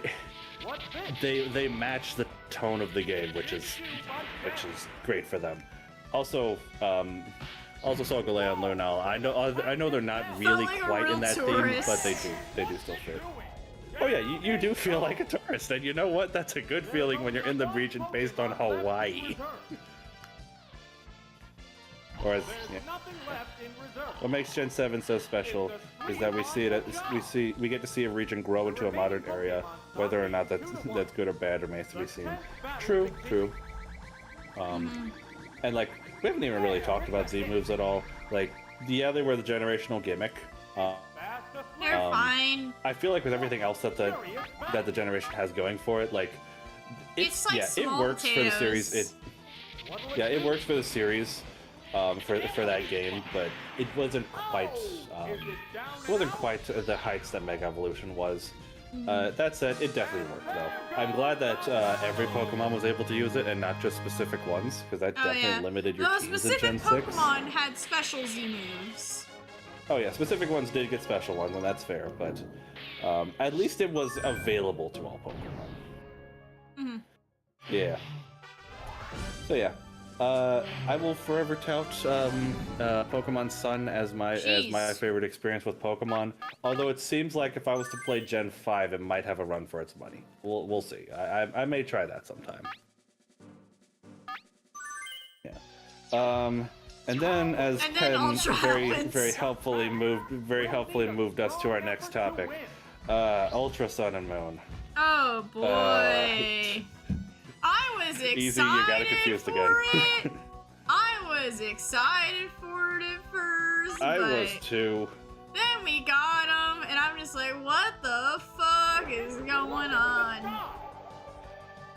Okay, to its credit, I will say that from a raw gameplay perspective, Ultra Sun and Moon technically is better, but they neuter the story, and that's what really hurts about this. Because they were going for the whole, like, alternate dimension shit. Yeah, which is fine, but it messes up Lily's motivation in the whole game, and not to mention Lucamine. It messes up Lucamine as a character in general, and I'm just like, I'm not here for that. Yeah, because the major confrontation at the end, the major confrontation where you actually fight Lucamine in Ultra Sun and Ultra Moon just does not make sense in that game. I'm sorry. There's like no impact. There's no impact in it, and I'm just like, what? Yeah. I mean, okay, the Ultra original. Necrozma fight was cool though. Yeah, that's the one thing that story has going for it. Ultra Macross was friggin' awesome. Even though it was hard as hell. It was still friggin' awesome. I will say I'll for that get into my thoughts playthrough. on that some other time. For that playthrough, you wanna know what I did as a fun challenge? So I turned off the EXP share. This was back when you could still do that in the games. To give myself a challenge. My god. That was hell, but I still did it. That might have been a mistake. But, That might have been a mistake. yeah, because that game is really hard. I just need to preface that, guys. Ultra Sun Ultra Moon's a hard game.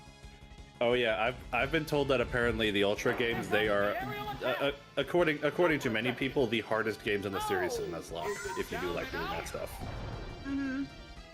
Absolutely. Yeah. Alright, I need to pick another Pokemon. That works. Penn also wanted to bring up the lack of use of that Dimension Exploration team. Yeah, those guys. I think they're called the Ultra useless. Recon Squad, something like that. They were some of the most useless characters in the entire franchise. Don't at me. Yeah. I feel like there's competition there, but no, they're definitely up there for that. Team Flare, But, probably. Yeah, I was actually gonna mention. Unless Team your Flare name too. is Mabel. Unless your name is Mabel because of ZA. Which Pokemon is coming out? Metro Ultra is one of the few Pokemon games I haven't finished. So like, jeez, it's hard to recommend it when you've already played Sun and Moon because that has the better story. Ultra is better gameplay-wise though because it makes some small improvements like adding different Z moves.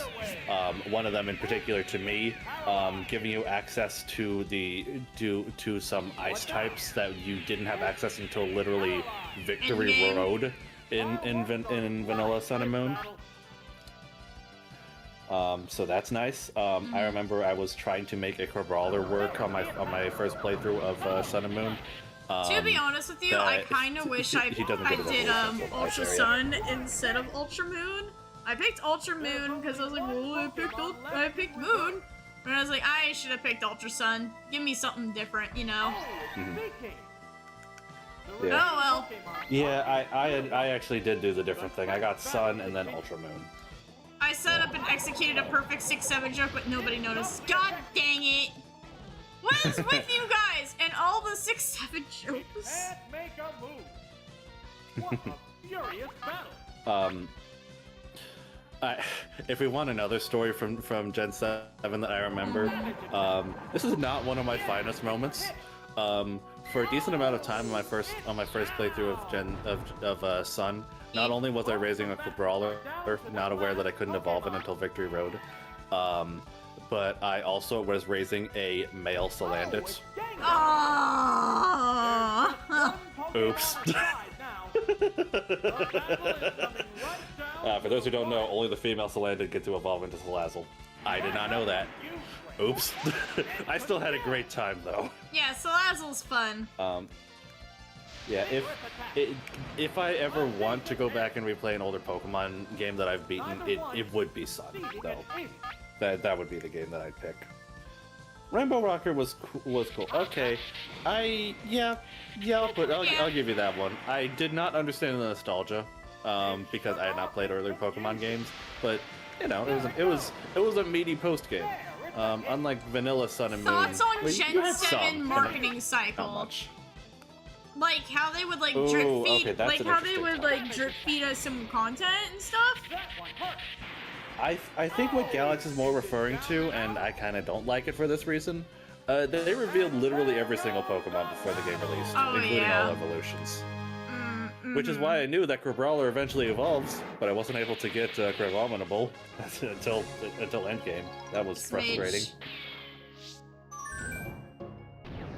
Yeah, and same with the male Salandit thing. I knew that there was an evolution. Well, I knew there was an evolution because it was a totem Pokemon. I did not pick up that it was female only. Yeah. But yeah, I did not like the Gen 7 marketing style. I'm glad that they did not do that with Gen 8 onwards. It's just, you know, when the game's released, eventually you learn all of them. But I liked it better when My there's... first shiny I ever encountered randomly in Magim was Fomantis at Pokemon Moon.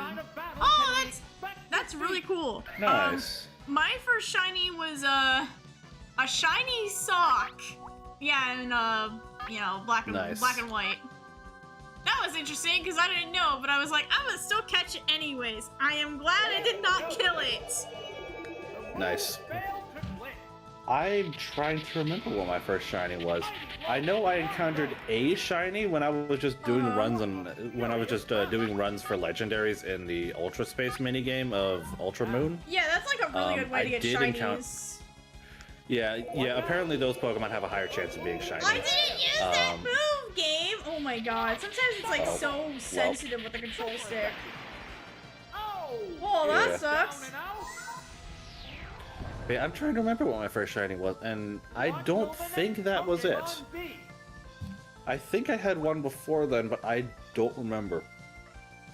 I know I did, I mentioned I have a living dex. The one Jirachi that I own is a shiny. But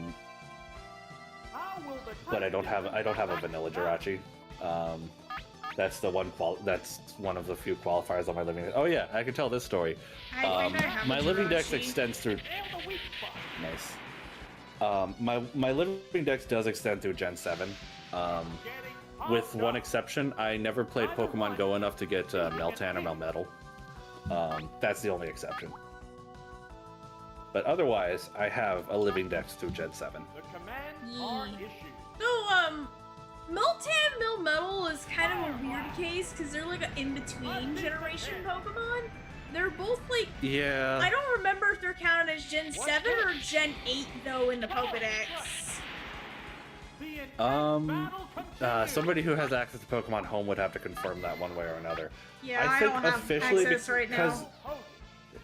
Yeah, I think that because officially Meltan and Melmetal were introduced in the Gen 7 anime as well as in a game before Pokemon Sword and Shield released, I think it's specifically considered a Gen 7 game, but they're not in the code of Ultra Sun or Ultra Moon.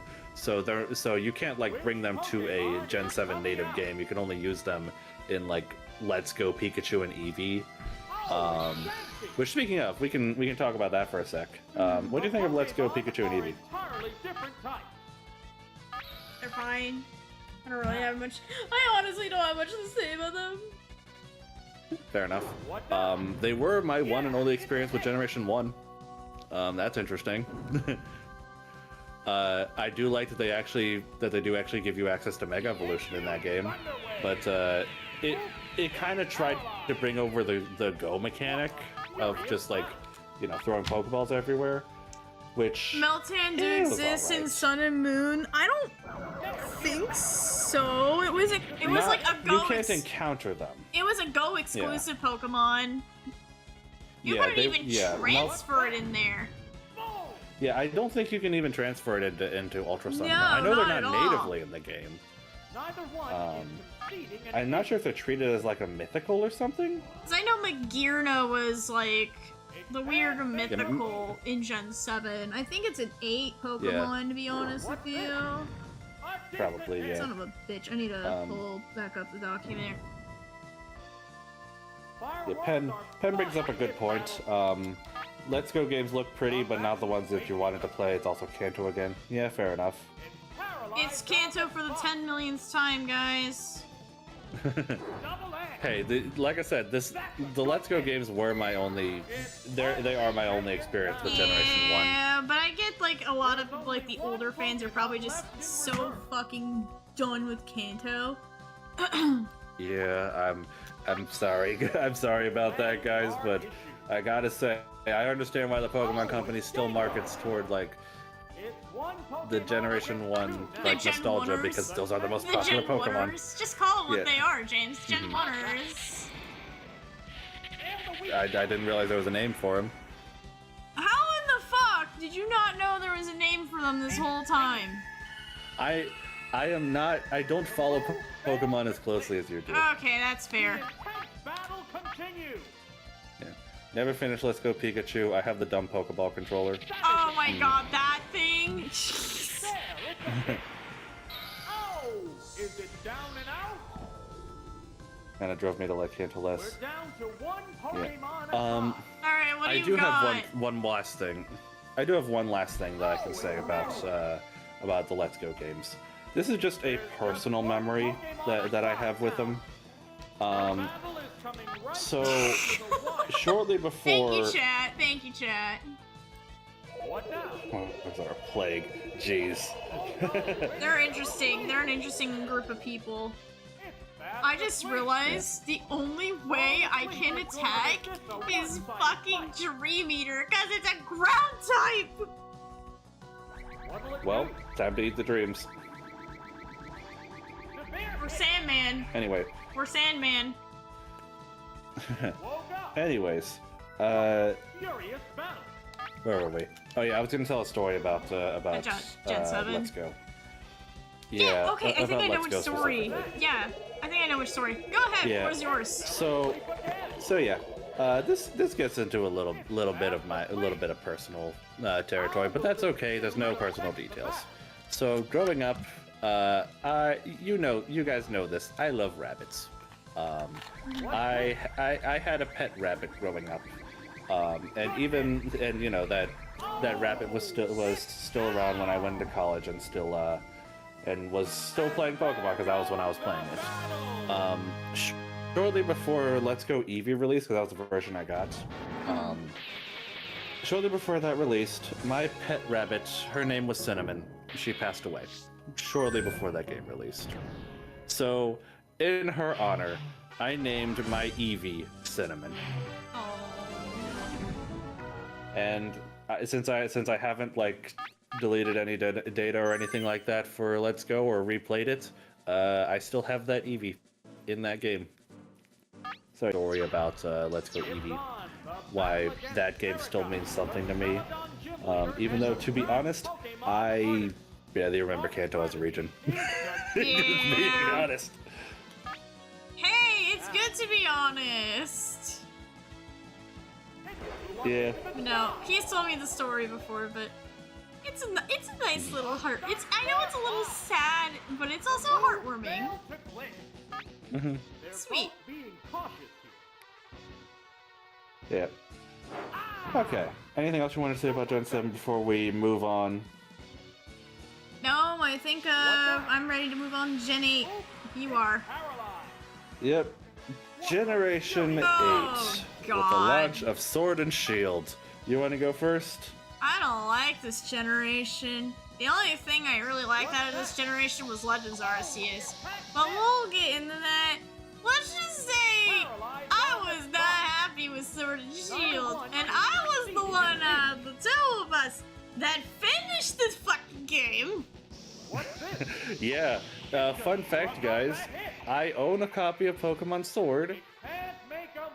I played up until the 3rd gym, and I just kind of stopped. This was the generation that burned me. Yeah, this Get the was... Nebby in the bag, yes. To be honest with you, I was kind of getting that way with Pokemon for a bit. Like, I was just kind of like, I don't like what's going on here. Just... Gen 7 was good, don't get me wrong, but I think it was also just like, just felt like, I'm getting older. Can you stop binding my fucking Charizard?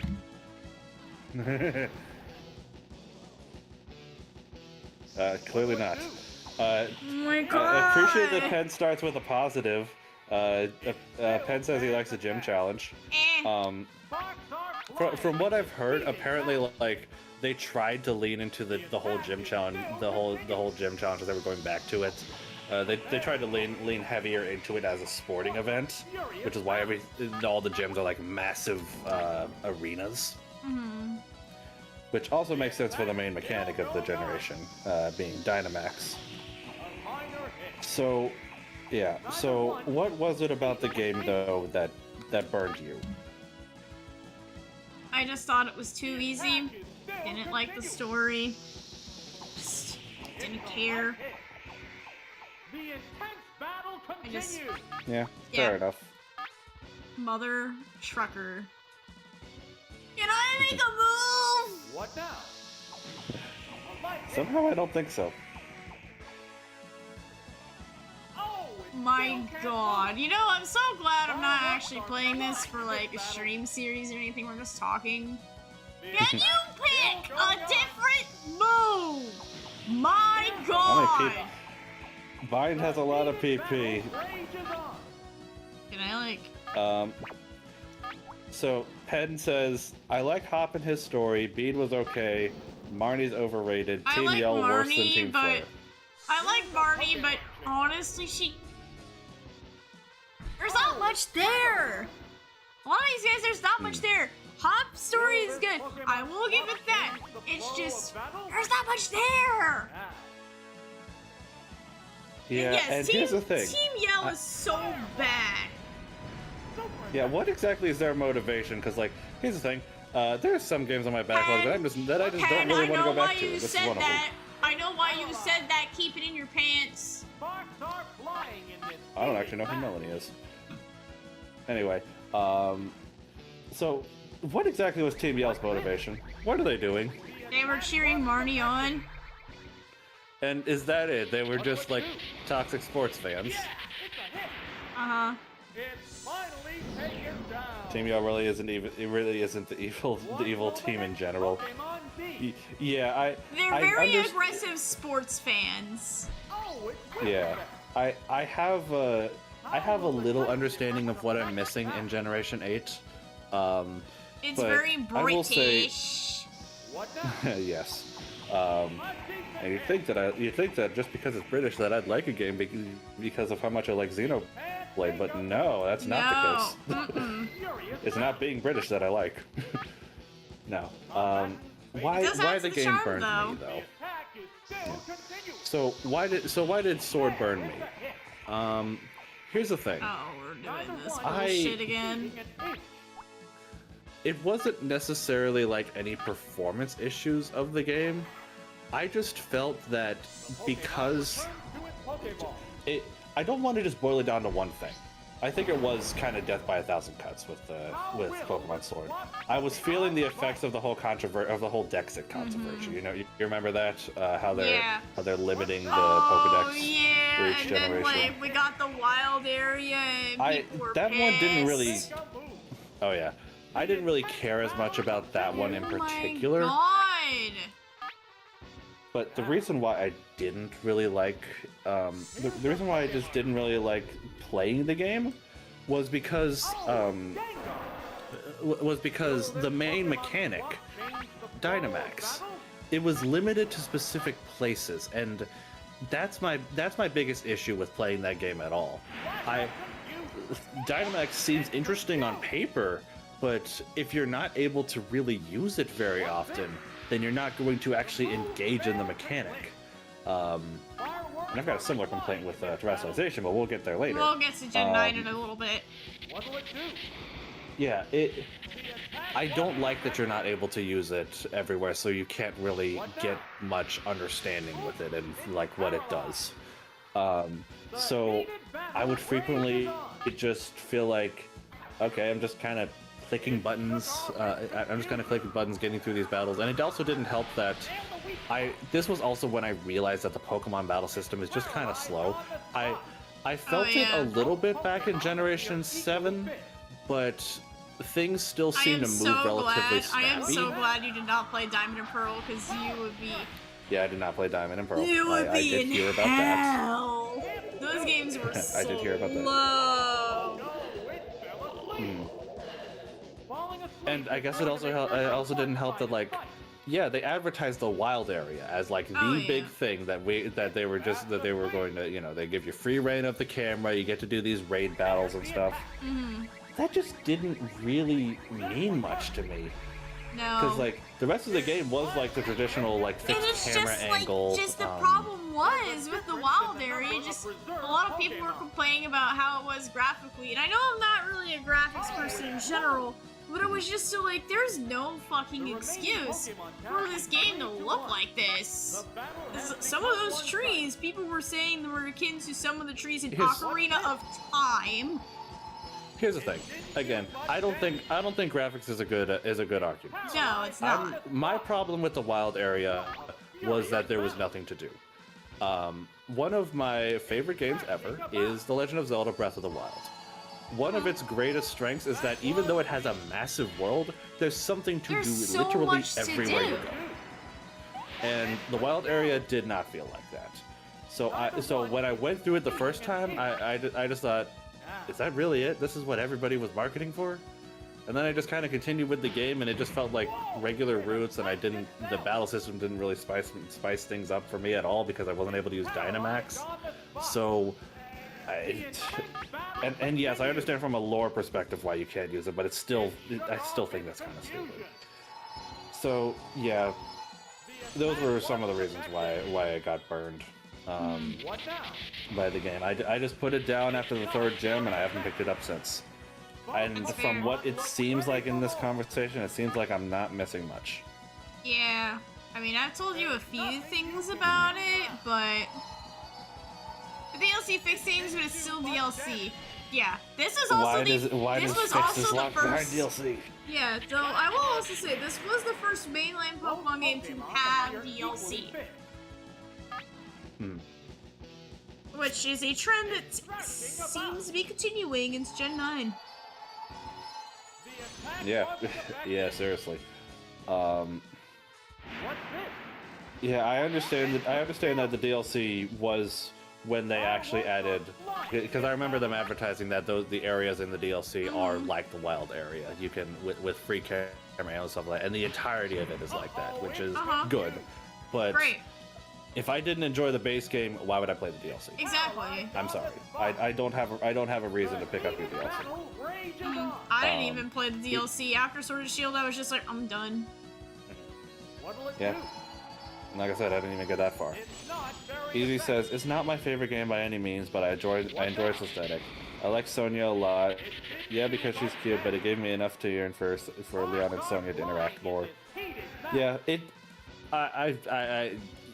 I guess they have a story. They have a story together. That kind of makes sense. Yeah, I just feel like there were a lot of threads in that game.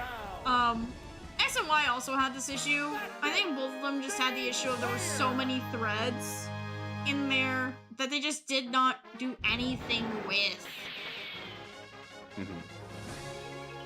Okay, I did want to read what Galax says. I feel like you do so much in raise that the issue is that Dynamax being everywhere isn't that big of an issue. Pokemon isn't complex enough to include in casual gameplay. That last line, I gotta say, Galax, that's not true. They have included the generational gimmicks in casual gameplay before. Z moves and Mega Evolution, both of them were not limited by context. Those two gimmicks, you were only limited to just one Z move or one Mega Evolution per battle. And to me, that's a fine enough limitation. Yeah. If you just give the player access to it, then the player will use it more. And this is somewhat, and when we get to Gen 9, terrestrialization is kind of a half step in between, but we'll get there. Oh yeah. For me, because I didn't enjoy my time in the wild area, I didn't really spend any time in those raid dens. So I didn't see the Dynamax really at all outside of the gym battles. And like I said, I only played 3 of them. Hi, Robot Wizard. Good to see you. Yeah, Robot Wizard. She says, Sword and Shield almost made me stop Pokemon. Wasn't until Arceus that I started enjoying. I am right there with you, Robot Wizard, but we will get there later. We will get there later. Okay.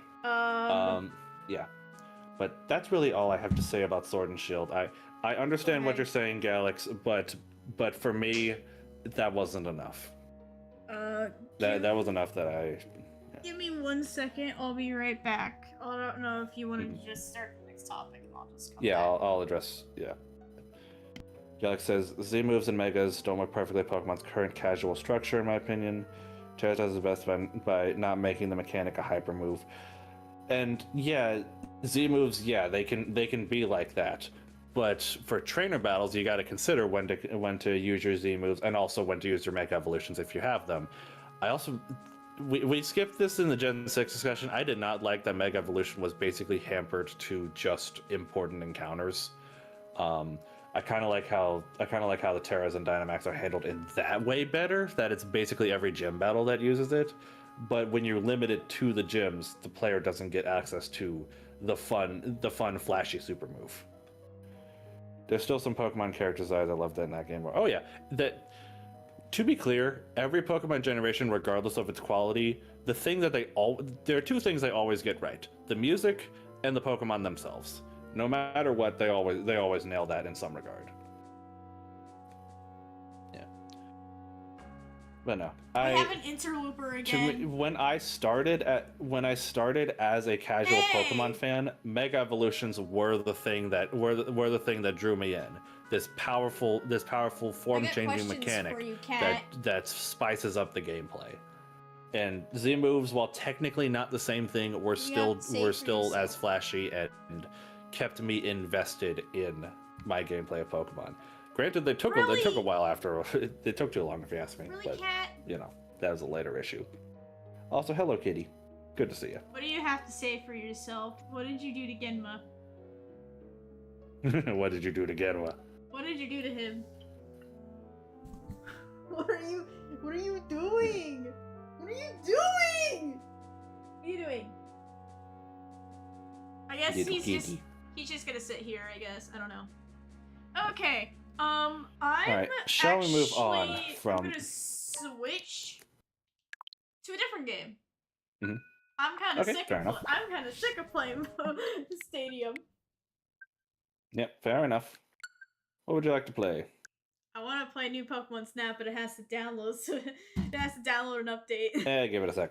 We'll chat for a bit. We are going to. Don't believe 6 lies. Genma, he went into my lap. Come over right now and get him out of my lap. He's trying to control me. He's trying to manipulate me.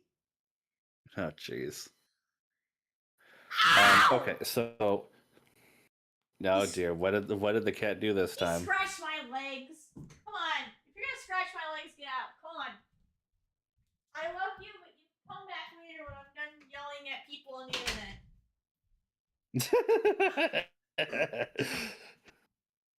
Yeah, he saw my door open, was like, "Ooh, free candy!"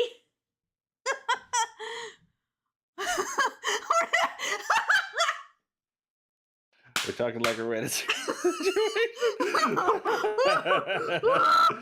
Alright then, who's who in this situation then, Genwa? Who's who in this situation? Alright. Shall we move on from Sword and Shield to Brilliant Diamond Shining Pearl? Yes. Also, we skipped like a bunch of music. But it's all good. I was being an idiot. Yeah, we're waiting for an update to download on for new Pokemon Snap. Anyway,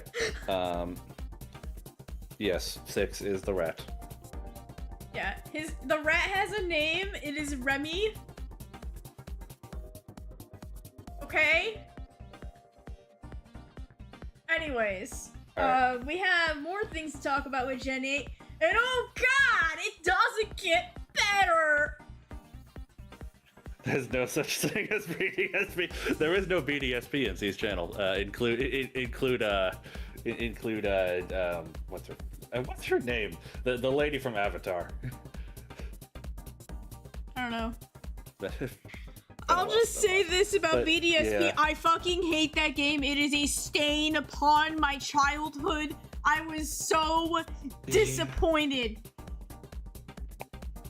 BDSP, Yeah, I bad gotta dog, say. should go, please go away. Okay, that's good. That's a good one. I will say, Fuck me. you can. I will fully blame Nomad for me actually purchasing that game because he said he was gonna get Shining Pearl, so I got Brilliant Diamond how because they he told me like massacre my because he. Yeah, seriously, because you know, he just like C, both of them, they grew up with Generation 4. Yeah. So I thought, okay, I'm gonna see. Oh what, my I'm gonna god, the see software why Nomad download is likes. complete, guys! Oh my god, I can play Yeah. a video game! Yeah. Oh my god, I haven't played this game since we streamed this last year. Let's go. I guess we're just gonna go somewhere. I don't know. Chat, where do you want to go? was gonna start taking pictures. Yeah, chat, where do you want to go? So, there's an exclamation mark over there. Why don't we go there?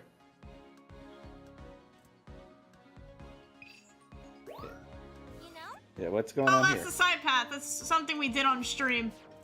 Remember, we did all this on stream. Oh, okay. Yeah, But by the way, go watch me I playing did new play- Pokemon Snap on stream. I did it last year. VODs are in a It was one of our- playlist. Yeah, it was one of our early series. Yeah. It was one of our early series, but it was a good early series. It was something nice and chill while I was doing Fire Emblem. But yeah, I got Brilliant Diamond just because I thought I would see why Nomad liked these games so much growing up as a kid. Probably not the best representation of them, and like with my copy of Pokemon Sword, I've also put down Brilliant Diamond and never finished it. I think I got through at least like 6 gyms this time, so I got a lot farther in the game Yeah, than Sword. that's what you were telling me. Yeah, but I put it down and just haven't really felt any desire to go back. It is super unfortunate that Brilliant Diamond Shining Pearl were the only variant of any Gen 4 game to actually go get here. the Arceus event officially. I gotta point that out. Yes, but it's through some very convoluted means. Yeah. By the way, Rebel Wizard says... I do not remember how to zoom in. There we go. Okay. Yes, we will take pictures of Mighty Anna's butt. Rubber Wizard says, the games that stayed too close to original and messed some stuff up from that. Yeah, not a fan of the new Underground and contest myself.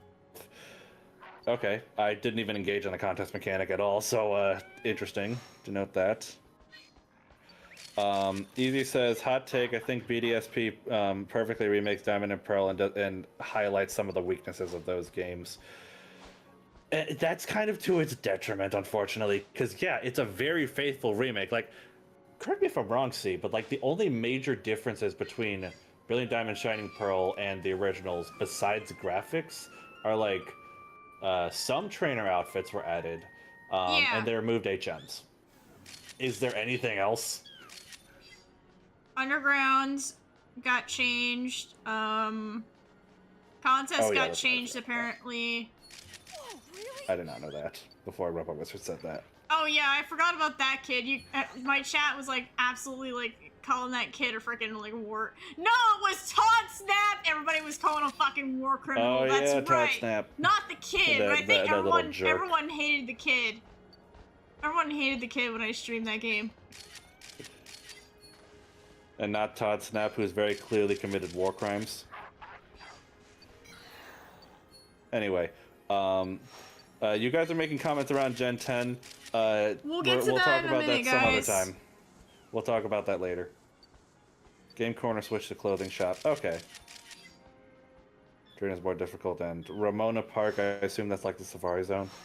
I think that was Pal Park. That's what Pal Park turned into because, well, we don't have a Pal Park in those games because you know. I gotcha. Because Pal Park was how a GBA Pokemon could get into the Gen 4 games. Oh yeah, that's right. To the Yeah, through through the whole some very transferring thing, stupid, which you had to have an weird, original like, or light DS for. Yeah, and it was not fun. That's unfortunate for DSi owners like myself. Yeah, I had a DS Lite growing up, so I could do it, but man, it was weird. The way they wanted you to do it was just so convoluted. And I was just like, no thank you. Anyways, but yeah, I don't want to talk too much on BDSP because it's bad. Yeah, and it just makes me continue. Every time I think about it, it just makes me continue to feel bad for fans of original Gen 4, because like Omega Ruby Alpha Sapphire was a very fun remake, from a very good remake from what I hear from fans of the original, the original like Ruby Sapphire Emerald. But oh geez, I feel bad for Diamond and Pearl fans. Okay. That said, let's move on to Pokemon Legends Arceus. Ooh, okay. Finally something good in this generation. Oh my god, it took us this long. Yeah.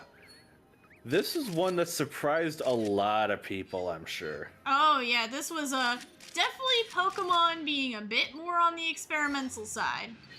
Mm-hmm. They were trying something new. They only had a year to work on that. That does not help the game, I'm sorry. But still. Alright. So yeah, Legends Arceus. Wow, I did not expect to enjoy that game. I did not expect to actually enjoy a Generation 8 Pokemon game. But I did. And yeah.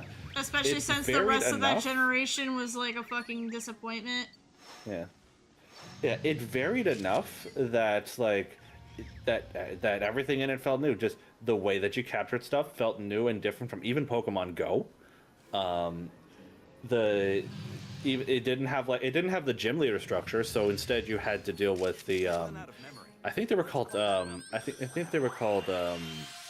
not alpha Pokemon, because those were the smaller ones that. What were the regional ones? Hisuian? No. The bosses of each region. What are they called? They weren't alphas, and then totems were Gen 7. It kind of takes similar threats to that, but those were actual boss fights. Yeah. Hold on, I just heard a wild ass noise. I'll be right back. Alright, well, while she checks that, I will, yes, the Frenzied Pokemon. Thank you, Galax. That's exactly what they were. Yeah, the Frenzied Pokemon. Huge change of pace. I did not expect what you had to do in that game. The cats are being armored, and I think one of them smacked into the door of my room. Alright, come on! Come on! Come on! Get out! Get out! No! No! Oh dear. Well, while she tries to be a cat wrangler, Rubber Wizard says, my favorite starter got a new form and I'm so happy regardless. Oshawott, yeah, fair enough. I mean, one of my favorites, the same thing happened to him with Rowlet. Come on! Please! Let's go! Go play! Should I deal with? Ah, jeez, the little kitties. This is true. Yeah, I was like, what the fuck is that noise? And okay, anyways, hello, Professor Mir. Galax brings up a great point. Legends Arceus is the first game to have real-time environment battles, which, to me, I think it might just be like the lack of loading screen. I think that's one of the best things that they've added in recent Pokemon. Just not having to have a screen transition between every battle, so like that's one less loading screen, and Legends Arceus, that was probably the first Pokemon game that I played where the battles actually felt snappy, because it did have a major mechanic for its battle systems with the strong and with the strong type and agile type moves. Oh yeah. Unlocking them was a bit of a pain in the ass sometimes, but that's neither here nor there. Yeah, but the battles like actually felt really, really quick and snappy, which that's one of the things that surprised me the most, and why I like stuck with it for as long as I did, like to the point where it's the only Gen 8 Pokemon game that I actually finished. And it's really not good. only that, I got the true ending of that game because I liked it so much. I did not expect to do that again in a Pokemon game. So, you know, awesome. I very much enjoyed my time with Legends Arceus, and it is debatably my second favorite Pokemon game behind Sun and Moon. I'd have to think on it more. Great timing. Yeah. Easy says, Legends Arceus is cool, but it's not a game I think about much after the fact. That's fair. I know you said earlier that you weren't as big of a fan of it, and that's okay. Not everybody has to be a fan of every Pokemon game. Penn asks, was this the time where leaks, bad myths? I'm not sure what you're referencing. I don't remember. But it might have been. Yeah. So, what do you have to say about Legends Arceus? I was kind of chatting while you were dealing with the cat. Yeah, I like the game. It's good. I kind of want to just hold off my thoughts. For reasons. Okay, fair enough. You know, My only issue with Legends wink, Arceus. wink, wink, nudge, nudge. Yeah, I gotcha. That's fair. But you do really like the game. Yes, I really like the game, and it's something Pokemon absolutely needed. And it sucks that most of Gen 8 kind of sucked balls. Nice work. Yeah, and I realize again, every Pokemon game is somebody's favorite. Just like every Pokemon is somebody's favorite. So, for some people, Generation 8 probably hit pretty well, but unfortunately for both of us, it didn't really hit, and it seemed like most of the chat agrees on that. Oh yeah. The leaked myths involving slacking and I know what you're talking about, Typhlosion. Oh, yeah. Yeah, that's a yikes. I don't want to discuss that on stream, to be honest. No, we're not talking about that on I know stream. what you're talking about, Pen. Yeah. Things I do like are the concept of taking existing lore and building upon it. Yep. Yeah. A good thing that Legends Arceus did. Yeah. Somebody said earlier that Legends Arceus was like a breath of fresh air, and you know, after reflecting on the rest of Generation 8, I completely understand that take.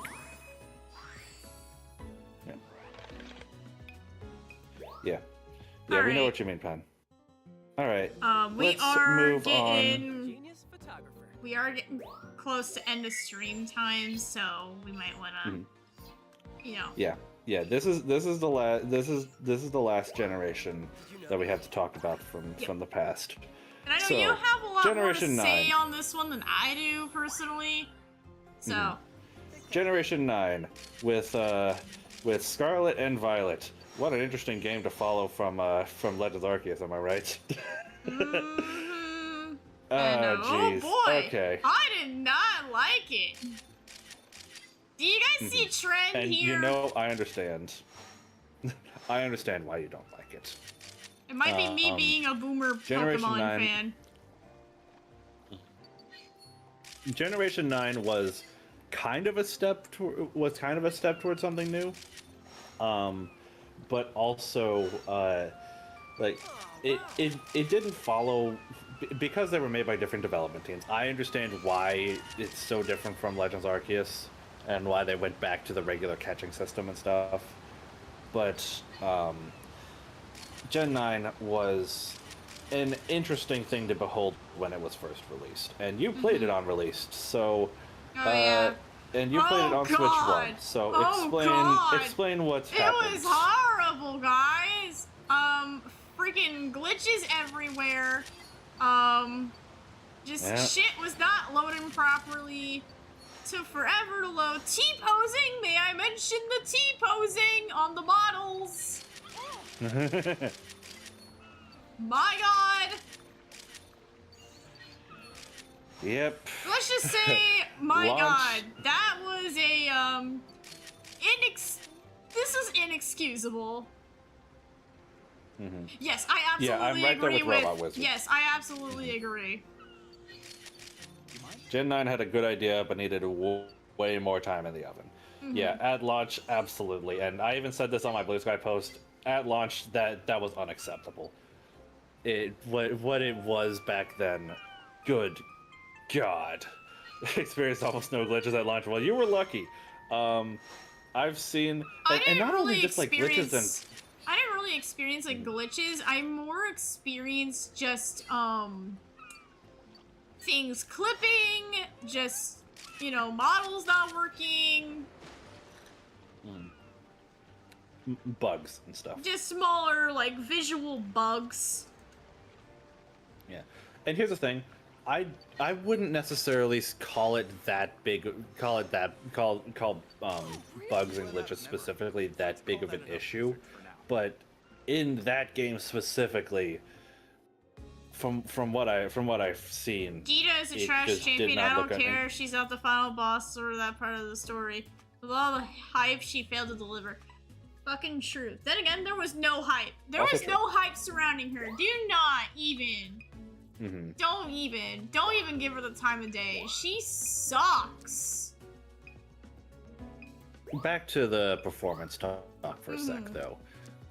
This is the only game where we really have to consider the performance of the game as part of the experience, because yeah, they fixed a lot of the glitches and stuff and bugs in patches after release. But if you play this game on Switch 1, it still doesn't seem to run that well. Like, it tries to hit 30 frames, but it kind of only does that sometimes. And I do think the model quality is at least not Ocarina of Time tree level, but it's not much better than that. It's still a step up from that, at least. Yeah. Arvin's story and Sad was the experience and Penny there. was I understand. There.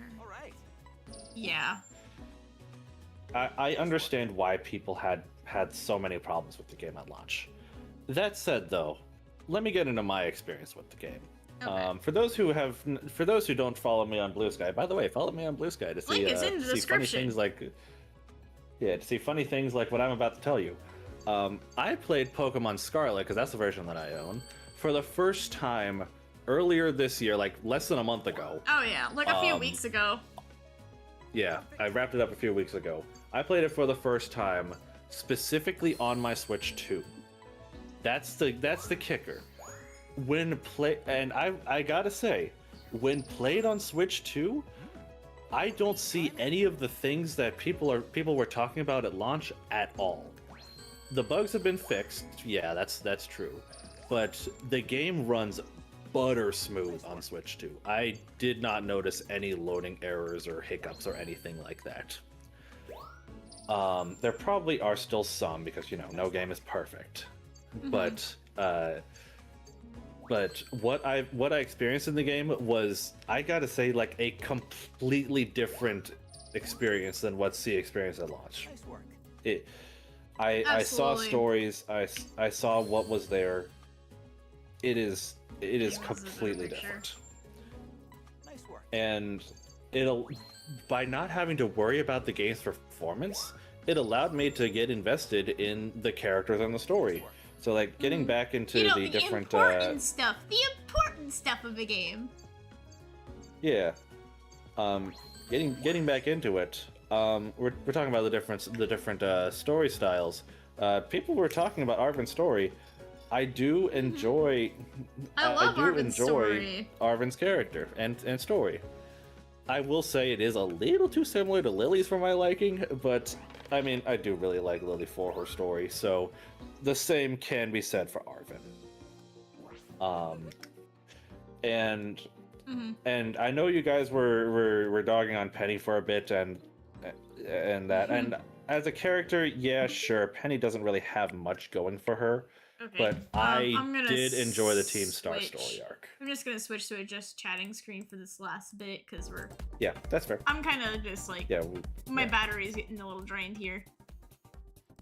That's fair. That's fair. But yeah, I enjoyed the Team Star story arc as well. Seeing their motivations. Yeah, Penny might not have been the best centerpiece, but yeah, but yes, I enjoyed the Team Star story arc. I like to see what was going on with each of them, and just understanding the mystery behind why they formed in the first place. That said, I'm sorry. I'm sorry. This is probably gonna land me in some hot water. Nimona doesn't really have much going for her, and neither does the entire gym challenge stuff. To be honest, I agree with you. I gotta say and that's I probably really, pretty. And I really don't care what people say. Yeah, I absolutely agree with you. Nomona just... The fuck were they doing with her?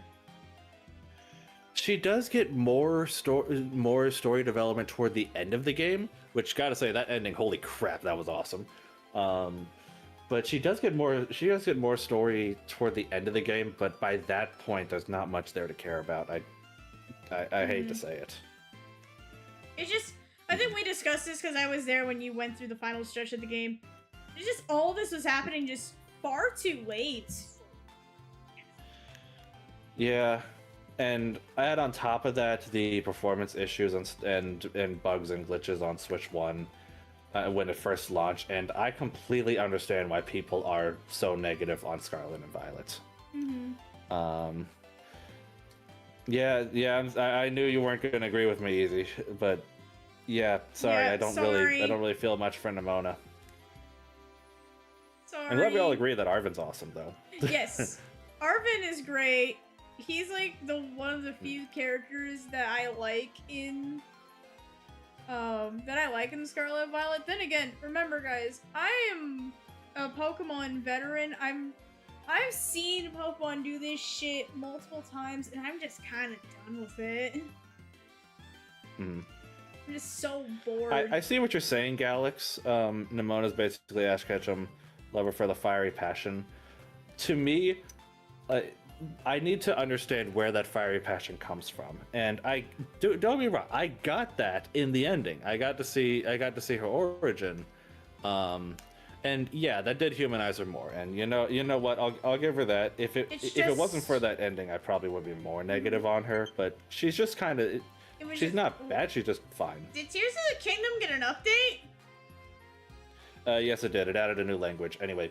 Back to topic. Sorry, it just did it right here while the stream was running. Anyways, I just think a lot of the whole thing with Nimona is they did that too late. Dog Pokemon, yes, yeah. I'm right there with you, Robot Wizard. Yeah, I think a lot of people can relate to Arven's and yeah, Paradox story. Pokemon were a good edition too. Yeah, I just think a lot of people can relate to Arven's story because a lot of people have dealt with, the loss of a pet, or, dealt with a sick pet before. So they sympathize with Arven. And especially not to mention the whole problem with parents. Especially if you've, dealt with, having to say goodbye to a pet. Something along those lines. I'm not gonna get too deep into it. It hits so much more. And that was the only time I feel like when I played Scarlet and Violet I really cared. I'm gonna be real, guys. Most Pokemon games nowadays I just feel so neutral about. So you could kind of see either neutral or negative. Yeah, you could kind of see my steady decline. Then again, remember, I am an adult now. I'm not saying Pokemon games these are not stories made for children. Right. It's I'm not saying these games cannot be played by adults. Do whatever the fuck you want with your free time. I mean, shit, I was playing Pokemon Stadium for you guys for 2 hours, so a kid's game. Anything can be objectively a kid's game. But it's what we choose to do with our free time. Yeah, and that said, saying that it's made for kids really does do it a disservice, because I think it can be made for all ages. It just needs to have elements that appeal to both the younger and the older demographic, which Pokemon can do.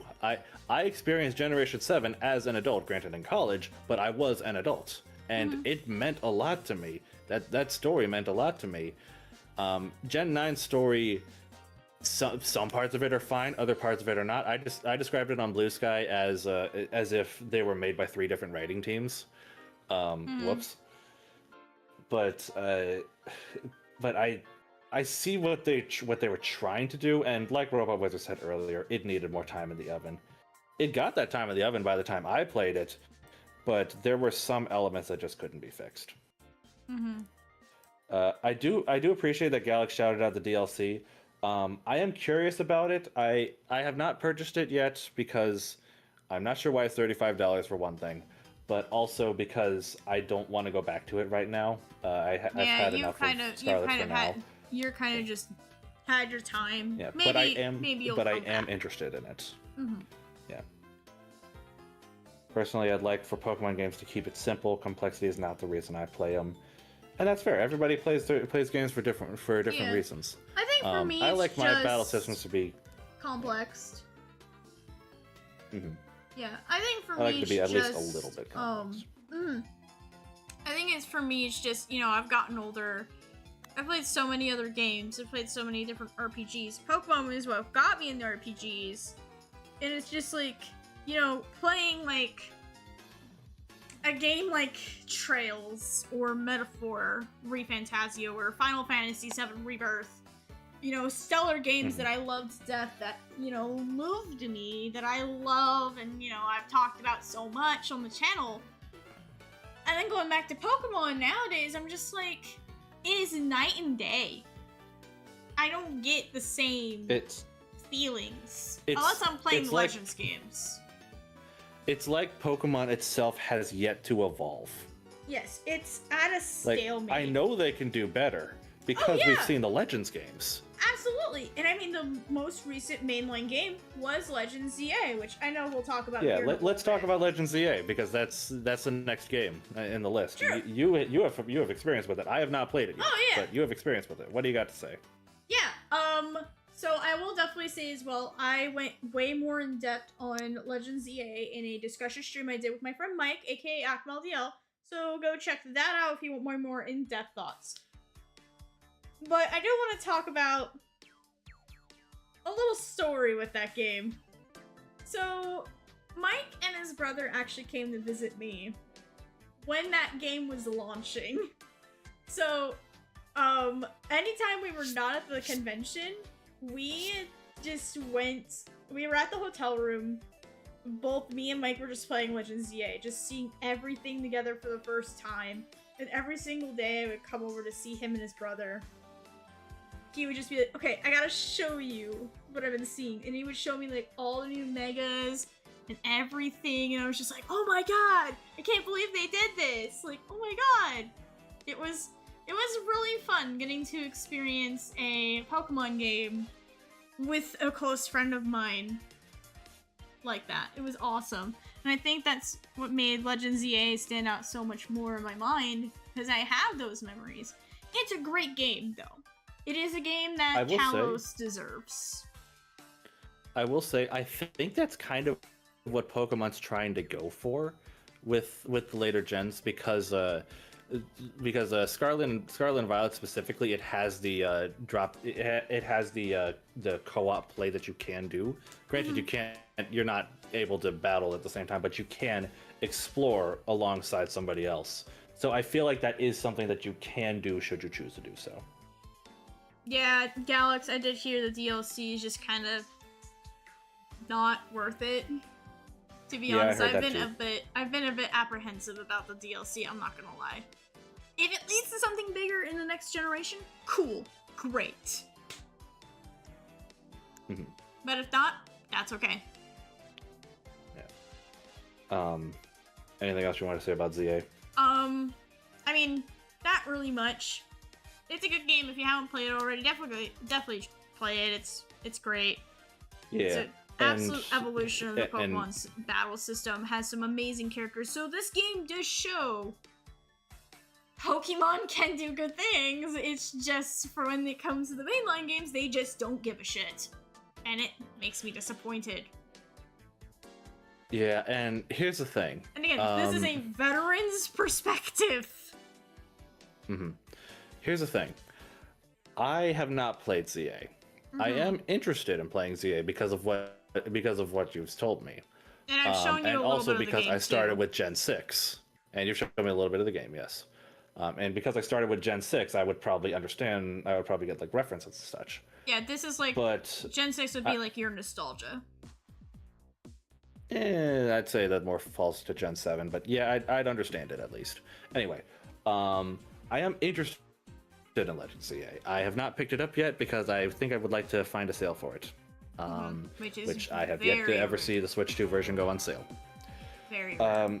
But I do think that the Pokemon Company can still be creative, because I did like some of the things that Scarlet and Violet did. It's just when it was launched, it was bad. I don't know if the Legends team is like a different team, because like I know Legends Arceus was like a separate-ish team from the Scarlet and Violet team, which is why there was a little overlap there. And unfortunately, the same is probably going to be true about Legends ZA and Gen 10. But I do think that they are going to take some lessons from the Legends series into future mainline games. At least I hope so, because it's I don't want to say clear, because like Pokemon has always been a successful franchise when it comes to sales, but longtime fans do typically seem to praise the Legends games a lot. So they have to understand they're doing something right there, and it seems to me that one of those things is story. So I have to hope that future games are going to take that feedback into account, because at the end of the day, even though they might be slightly different teams with only a certain level of overlap, they are still both the Legends games and the mainline games are both being made by the Pokemon Company. I think Game Freak is the part of it that's really heading up the development of the games. And we've seen they can do good things. Those of you who watched the most recent State of Play for PlayStation saw the most recent trailer for Beast of Reincarnation. That's Game Freak's work. Those are the guys who are working on the next Pokemon game. So I have to hope that they're stepping things up. Hope is different from is not necessarily what's going to happen in reality, though. So as we kind of wrap up our discussion, the whole reason why we had this topic and why we had this discussion on the mind in the first place. What do we think is going to happen in the future? Oh yeah. We have a Pokemon Day coming up. When is Pokemon Day again? The 27th. So next Friday. Yeah, February 27th is Pokemon Day. Yep. It's very likely they're going to announce something that day in a Pokemon Presents. What do we hope is there? What do you hope is there? So, one thing for sure, I hope to see one of two things for NSO with Pokemon. Number one, they give us release dates for Coliseum and XD, because we know they are coming. Oh yeah, that's true. We don't have release dates for those. I forgot about that. Yeah. I mean, yeah, we never do. But it would be nice to be like, oh, hey, we're shadow dropping them or something. Another thing I would like to see, I would like to see the older Pokemon games, the older mainline Pokemon games, get added to NSO. So, you know, Red, Blue, Yellow, Gold, Silver, Crystal, Ruby, Sapphire, Emerald, Fire Red, Leaf Green. I love for all those games to be added to NSO. That way, people can play those instead of having to pull out their 3DS. Do I dash her hopes here right now or not? It is just a prediction. Okay, fair enough. It is just a prediction. I don't think that's gonna happen. Unfortunately, I don't think it's gonna happen. I think Coliseum or XD might be more likely, but we'll see. Oh yeah, because those have already been announced. Yeah. But I still think, because I know they did it originally with Pokemon Red, Blue, Yellow for the 20th anniversary. So yeah, when they released it on 3DS. So that's where I'm coming from with this. Plus, we have the GBA. I think it would just be neat to have the Gen 3 games here. Plus, that would give me a chance to, play Fire Red and Leaf Green. Maybe I'm an optimist. I will say. But yeah, I will say I could very easily see them re-releasing classic Pokemon games, but I highly doubt it's going to be on NSO because NSO costs $20 at base and it includes Game Boy, which would include the original games. I feel like they could get away with selling Pokemon Red, Blue, or Yellow individually for $20. Just saying. Then I again, feel like the Pokemon company would do that. they are greedy little fucks. Yep, which makes me think, and I could see them do this. A Switch 1 cartridge with red, blue, green, and yellow, those 4 games together for $60. I could see that. Interesting. We just say they could probably do that for gold, silver, crystal. Together for 60? Maybe? I'm not sure. I mean, like, I'm not sure on that one. say, I'm a little shaky on that one. I wouldn't say for that price, but I mean, like, doing like an all-in-one for gold, silver, crystal. Oh, well, yeah. The price, not sure, but yes, I could see them doing that as well. And hey, maybe even the same Ruby, Sapphire, Emerald, and possibly Fire Red, Leaf Green. We'll see. Like, put them, like, actually give us the ability to swap versions that we play, and maybe have same game trading. I don't know how that would work. I think at the very least, what they need to do with these versions, if they do decide to put these on here, Pokemon home support. Mm-hmm. They need to do Yeah. that. Oh yeah, and Easy mentioned that. Yeah. Easy just mentioned that. Yeah. Yeah, Pokemon home support. Absolutely, because there's a lot of stuff in those old games that are really hard to get nowadays. So it'd be really good to have a little bit of a better branch. Galax says I can't he foresee does them not. pricing it any more than 40. Mm-hmm. I just gotta say, this is Pokemon Company we're talking about, who is a subsidiary of Nintendo. Nintendo $60 release of Donkey Kong Country Returns on Switch. I would Think not of be that surprised what if they you go. will. And also $70 release of Mario Galaxy 1 and 2. I think those games are worth $70, and that's why I bought them, but that's still expensive. That's expensive for 2 games.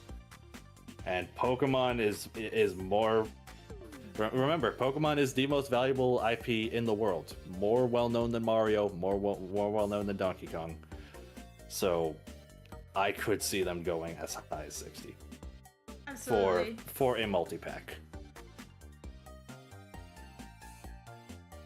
But yeah, that's just that kind of discussion.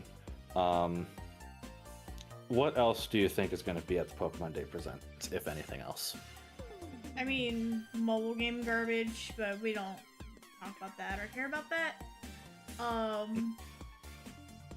We can Yeah, we kind don't of really sweep talk that one about that under the much. rug. Real quick, gotta give mention to this because somebody reminded me that this exists earlier. I forget who. Somebody in chat mentioned it. Pokemon Champions. That's very likely going to be given a release date because I heard from somewhere that apparently the official competitive the official competitive league this year is going to use Pokemon Champions. So it's got to release sometime this year then. Pokopia Oh, good DLC. God, they're only on Pokopia DLC. Oh, Please, God. for God, no. Jeez, why is that game Pokopia. already? Why is that game $70? Why is that game $70 and why is it a game key card? Yeah, I mean, to be fair, from what I hear, apparently the game is looking good for people who are fans of that genre, but I don't agree with the $70 price tag, especially because either. it's a game key card. I don't think that game is worth $70. Mm-hmm. Then again, I like Animal Crossing. Look, I like Animal Crossing. It's just the marketing, I think, also did not do it any justice at all. But I think the big thing that we are most likely going to see on a Pokemon Day, like a Pokemon Day Presents, something for the next generation. What the next main line Pokemon game is. Whether it's maybe a remake, or we jump to the next generation. Yeah, and I could foresee either. I 'Cause don't here's the foresee thing. them doing The a next- full. The next remake game they have, if they're gonna keep going here, black and white. And I'm gonna just say this, I'm scared. After what they did to Yeah, that's Diamond true. and Pearl, I'm very scared about black and white, especially since, you know, I have such a personal attachment to those games. They helped me through What? a really hard time in my life. I don't want them to get screwed up. Yeah, like what happened with Diamond and Pearl. Yes. Oh boy.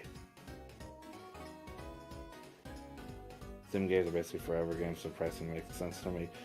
Okay, I guess I don't really play much sim games, so That's yeah. fair. But, Robot Wizard said, okay. if it weren't $70 and a key card, I would have gotten it.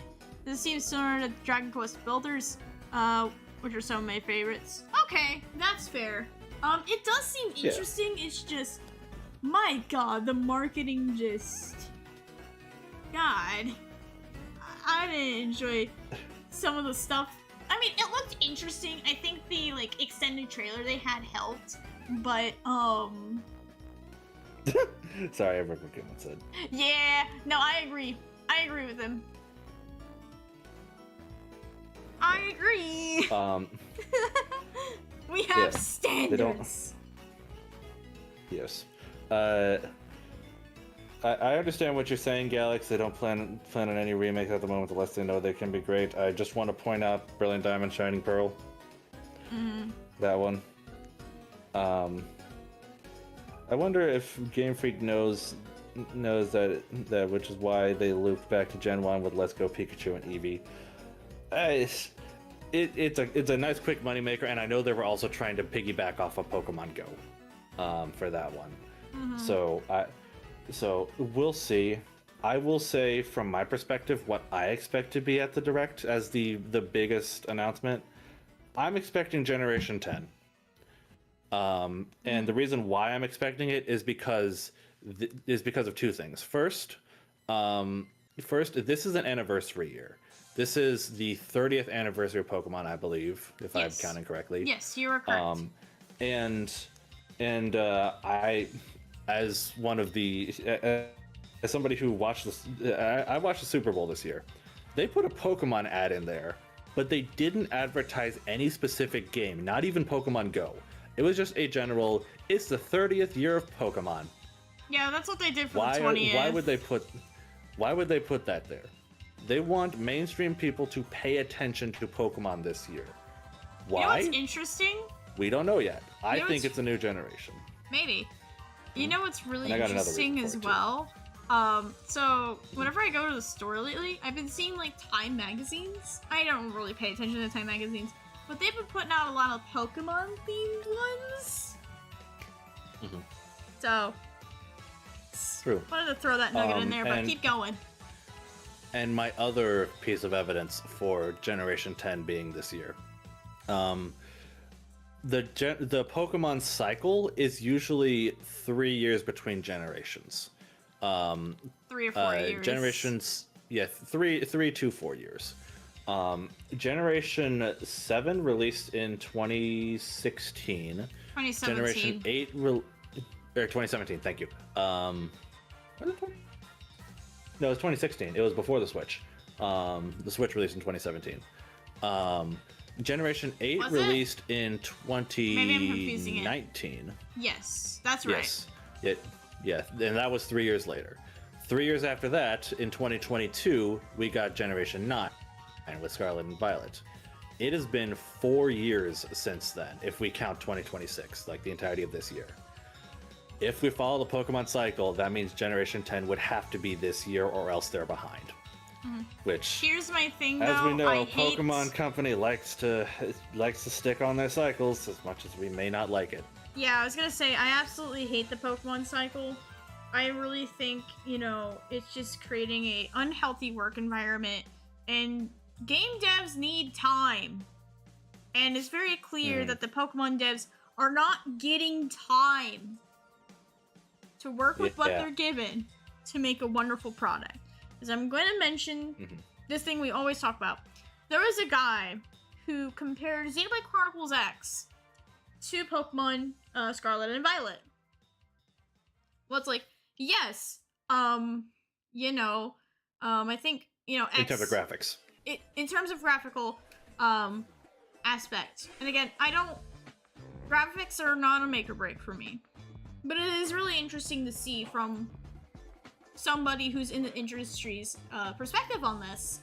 And I think, remind me, the guy said, while I can give the explanation if you want. Go ahead. Yeah, basically what the developer said. Pokemon Scarlet and Violet have very advanced lighting systems and graphical effects. But the reason why we don't see... let me back up a bit. Have very advanced graphical effects. Whereas Xenoblade Chronicles X Definitive Edition, the game it was being compared to, was on an old engine with old graphical effects and very... let's just say old tech. Let's put it that way. But the difference between these games is Xenoblade X Definitive Edition, and even the original, was designed in such a way that you had older developers mentoring newer ones and showing them the system they're familiar with and that they know like the back of their hand. Whereas Scarlet and Violet have they have the newer tech and better lighting engine and stuff, but their developers have not been given the time to learn those tools effectively, which is why we saw so many issues at launch, and even why the game nowadays, it doesn't look that great. Yeah, because I know there were a few times... It looks better than it did. Yeah, because I know there were a few times, like, you were playing Scarlet, and you kind of asked me, hey, C, can you, like, look at this? This kind of looks odd, doesn't it? And I was like, yeah, it does. Yeah. I remember those, yeah. Biggest thing I can remember is the path of the sun and how it affects the lighting. The biggest problem is that some parts of the environment flicker in and out, which causes the lighting to kind of screw up. That's something that they got to go back on the dev work for. But the fact that it itself was able to truly affect the world at all times, at every angle that the sun and then at night the moon would be in, was frankly impressive. I gotta say. Granted, the execution was not that great, but No. seeing it there was great. Mm-hmm. Beta Scarlet and Violet look great. They had to unfortunately turn down a lot of stuff. I have no worries for Gen 10 if it looked like Scarlet Violet Beta. There's always stuff that's left on the cutting room floor. Oh yeah. Yeah. And then Easy says, it's certainly a difficult topic because Pokemon having releases as often as they do allow for kids and younger generations to get attached to the franchise. This is true. Part of the reason why a lot of modern series are having trouble with being recognizable to the younger generations is because the games only come out once per generation. I'm trying to think of a good example. I mean, the only one's coming to mind right now is Final Fantasy and Dragon Quest. Yes, thank you. I just now saw the more recent comment from Easy. Yes, Final Fantasy and Dragon Quest. Those games come out like once a decade, so younger people aren't really getting that attached to it. I feel like Dragon Quest is starting to figure that out with the remake cycle, but they have not put out a new game since 11, and that released in, I think, 2017. Or maybe 2016. I don't know, it's been a while. Yeah. Unrelated, we haven't gotten a Pokemon movie in 6 years. We need one. Oh yeah, they stopped doing Pokemon movies. I kind of forgot. Yeah. I heard about that recently too, and I haven't really been keeping up with the Me movie neither. and anime saga, so I did not know that. But Yeah. we're at the end of stream guess- time now. Are you ready to wrap up for the night? Sounds good. I got my predictions out there for what's going to be at the Okay. direct. Mhm. I'm going in with hopes and also speculation. Absolutely. Pokemon as a series right now, I'm not comfortable being one of those people who buys a game at launch for full price yet. Yeah, I've enjoyed my time with Legends Arceus and more recently with Scarlet, but it hasn't quite earned the favor back for me. I'm still skeptical, but I am optimistic. What about you? I would definitely agree. I am skeptical right now. I am interested to see what happens. Don't make any question of that. I definitely am, as I am a Pokemon fan. It's just considering things that have happened with the series in the past, I always have to be a little skeptical. Very understandable.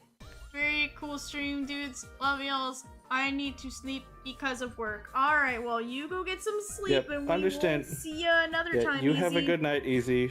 Yep. Yeah, we are just wrapping up here. Yeah. Yeah, I don't really have anything else to say. Yeah, I've I spoken my will piece. say we might. I don't want to get anybody's hopes up. Next week, if there is a Pokemon Presents, I am going to try and stream it. So you guys can see our Keyword try. reactions. We're gonna try. It's just we do not know what time it is going to be yet, and depending on the time, we might have to cut things very short. So, stay tuned for more info on that. We're gonna find out. We're gonna find out the timing of the Pokemon Direct the same time that all of you guys are probably. So we're just hoping that it's at a time where we can stream it. Absolutely, because this is important, and I think,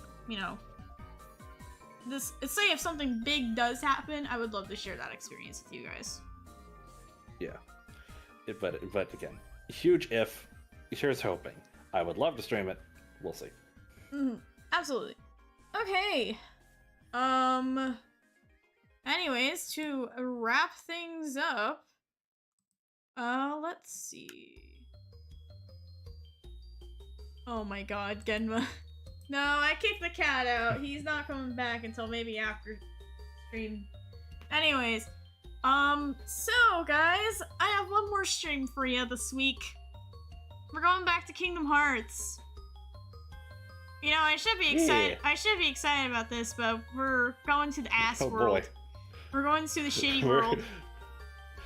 We're going swimming. We're going back to Oh, Atlantica, God. and my god, I hope to God we can get out of there as quickly as we possibly can, because it sucks. Here's hoping. Yeah. Here's hoping.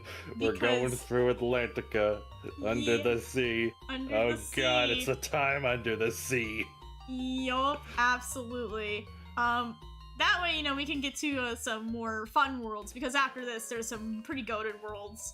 So that'll be Yeah. fun. So yeah, I'll come back on Friday at 6 p.m. for some Kingdom Hearts, guys. It'll be nice to see you all. And then we'll, talk about next week. We'll try and talk about next week. Next week's gonna be a little funky. Because Well, it's only, as far as I'm aware, it's only going to be funky because of the possible Pokemon Direct. But Pokemon, maybe there's another reason yeah. I'm not thinking of.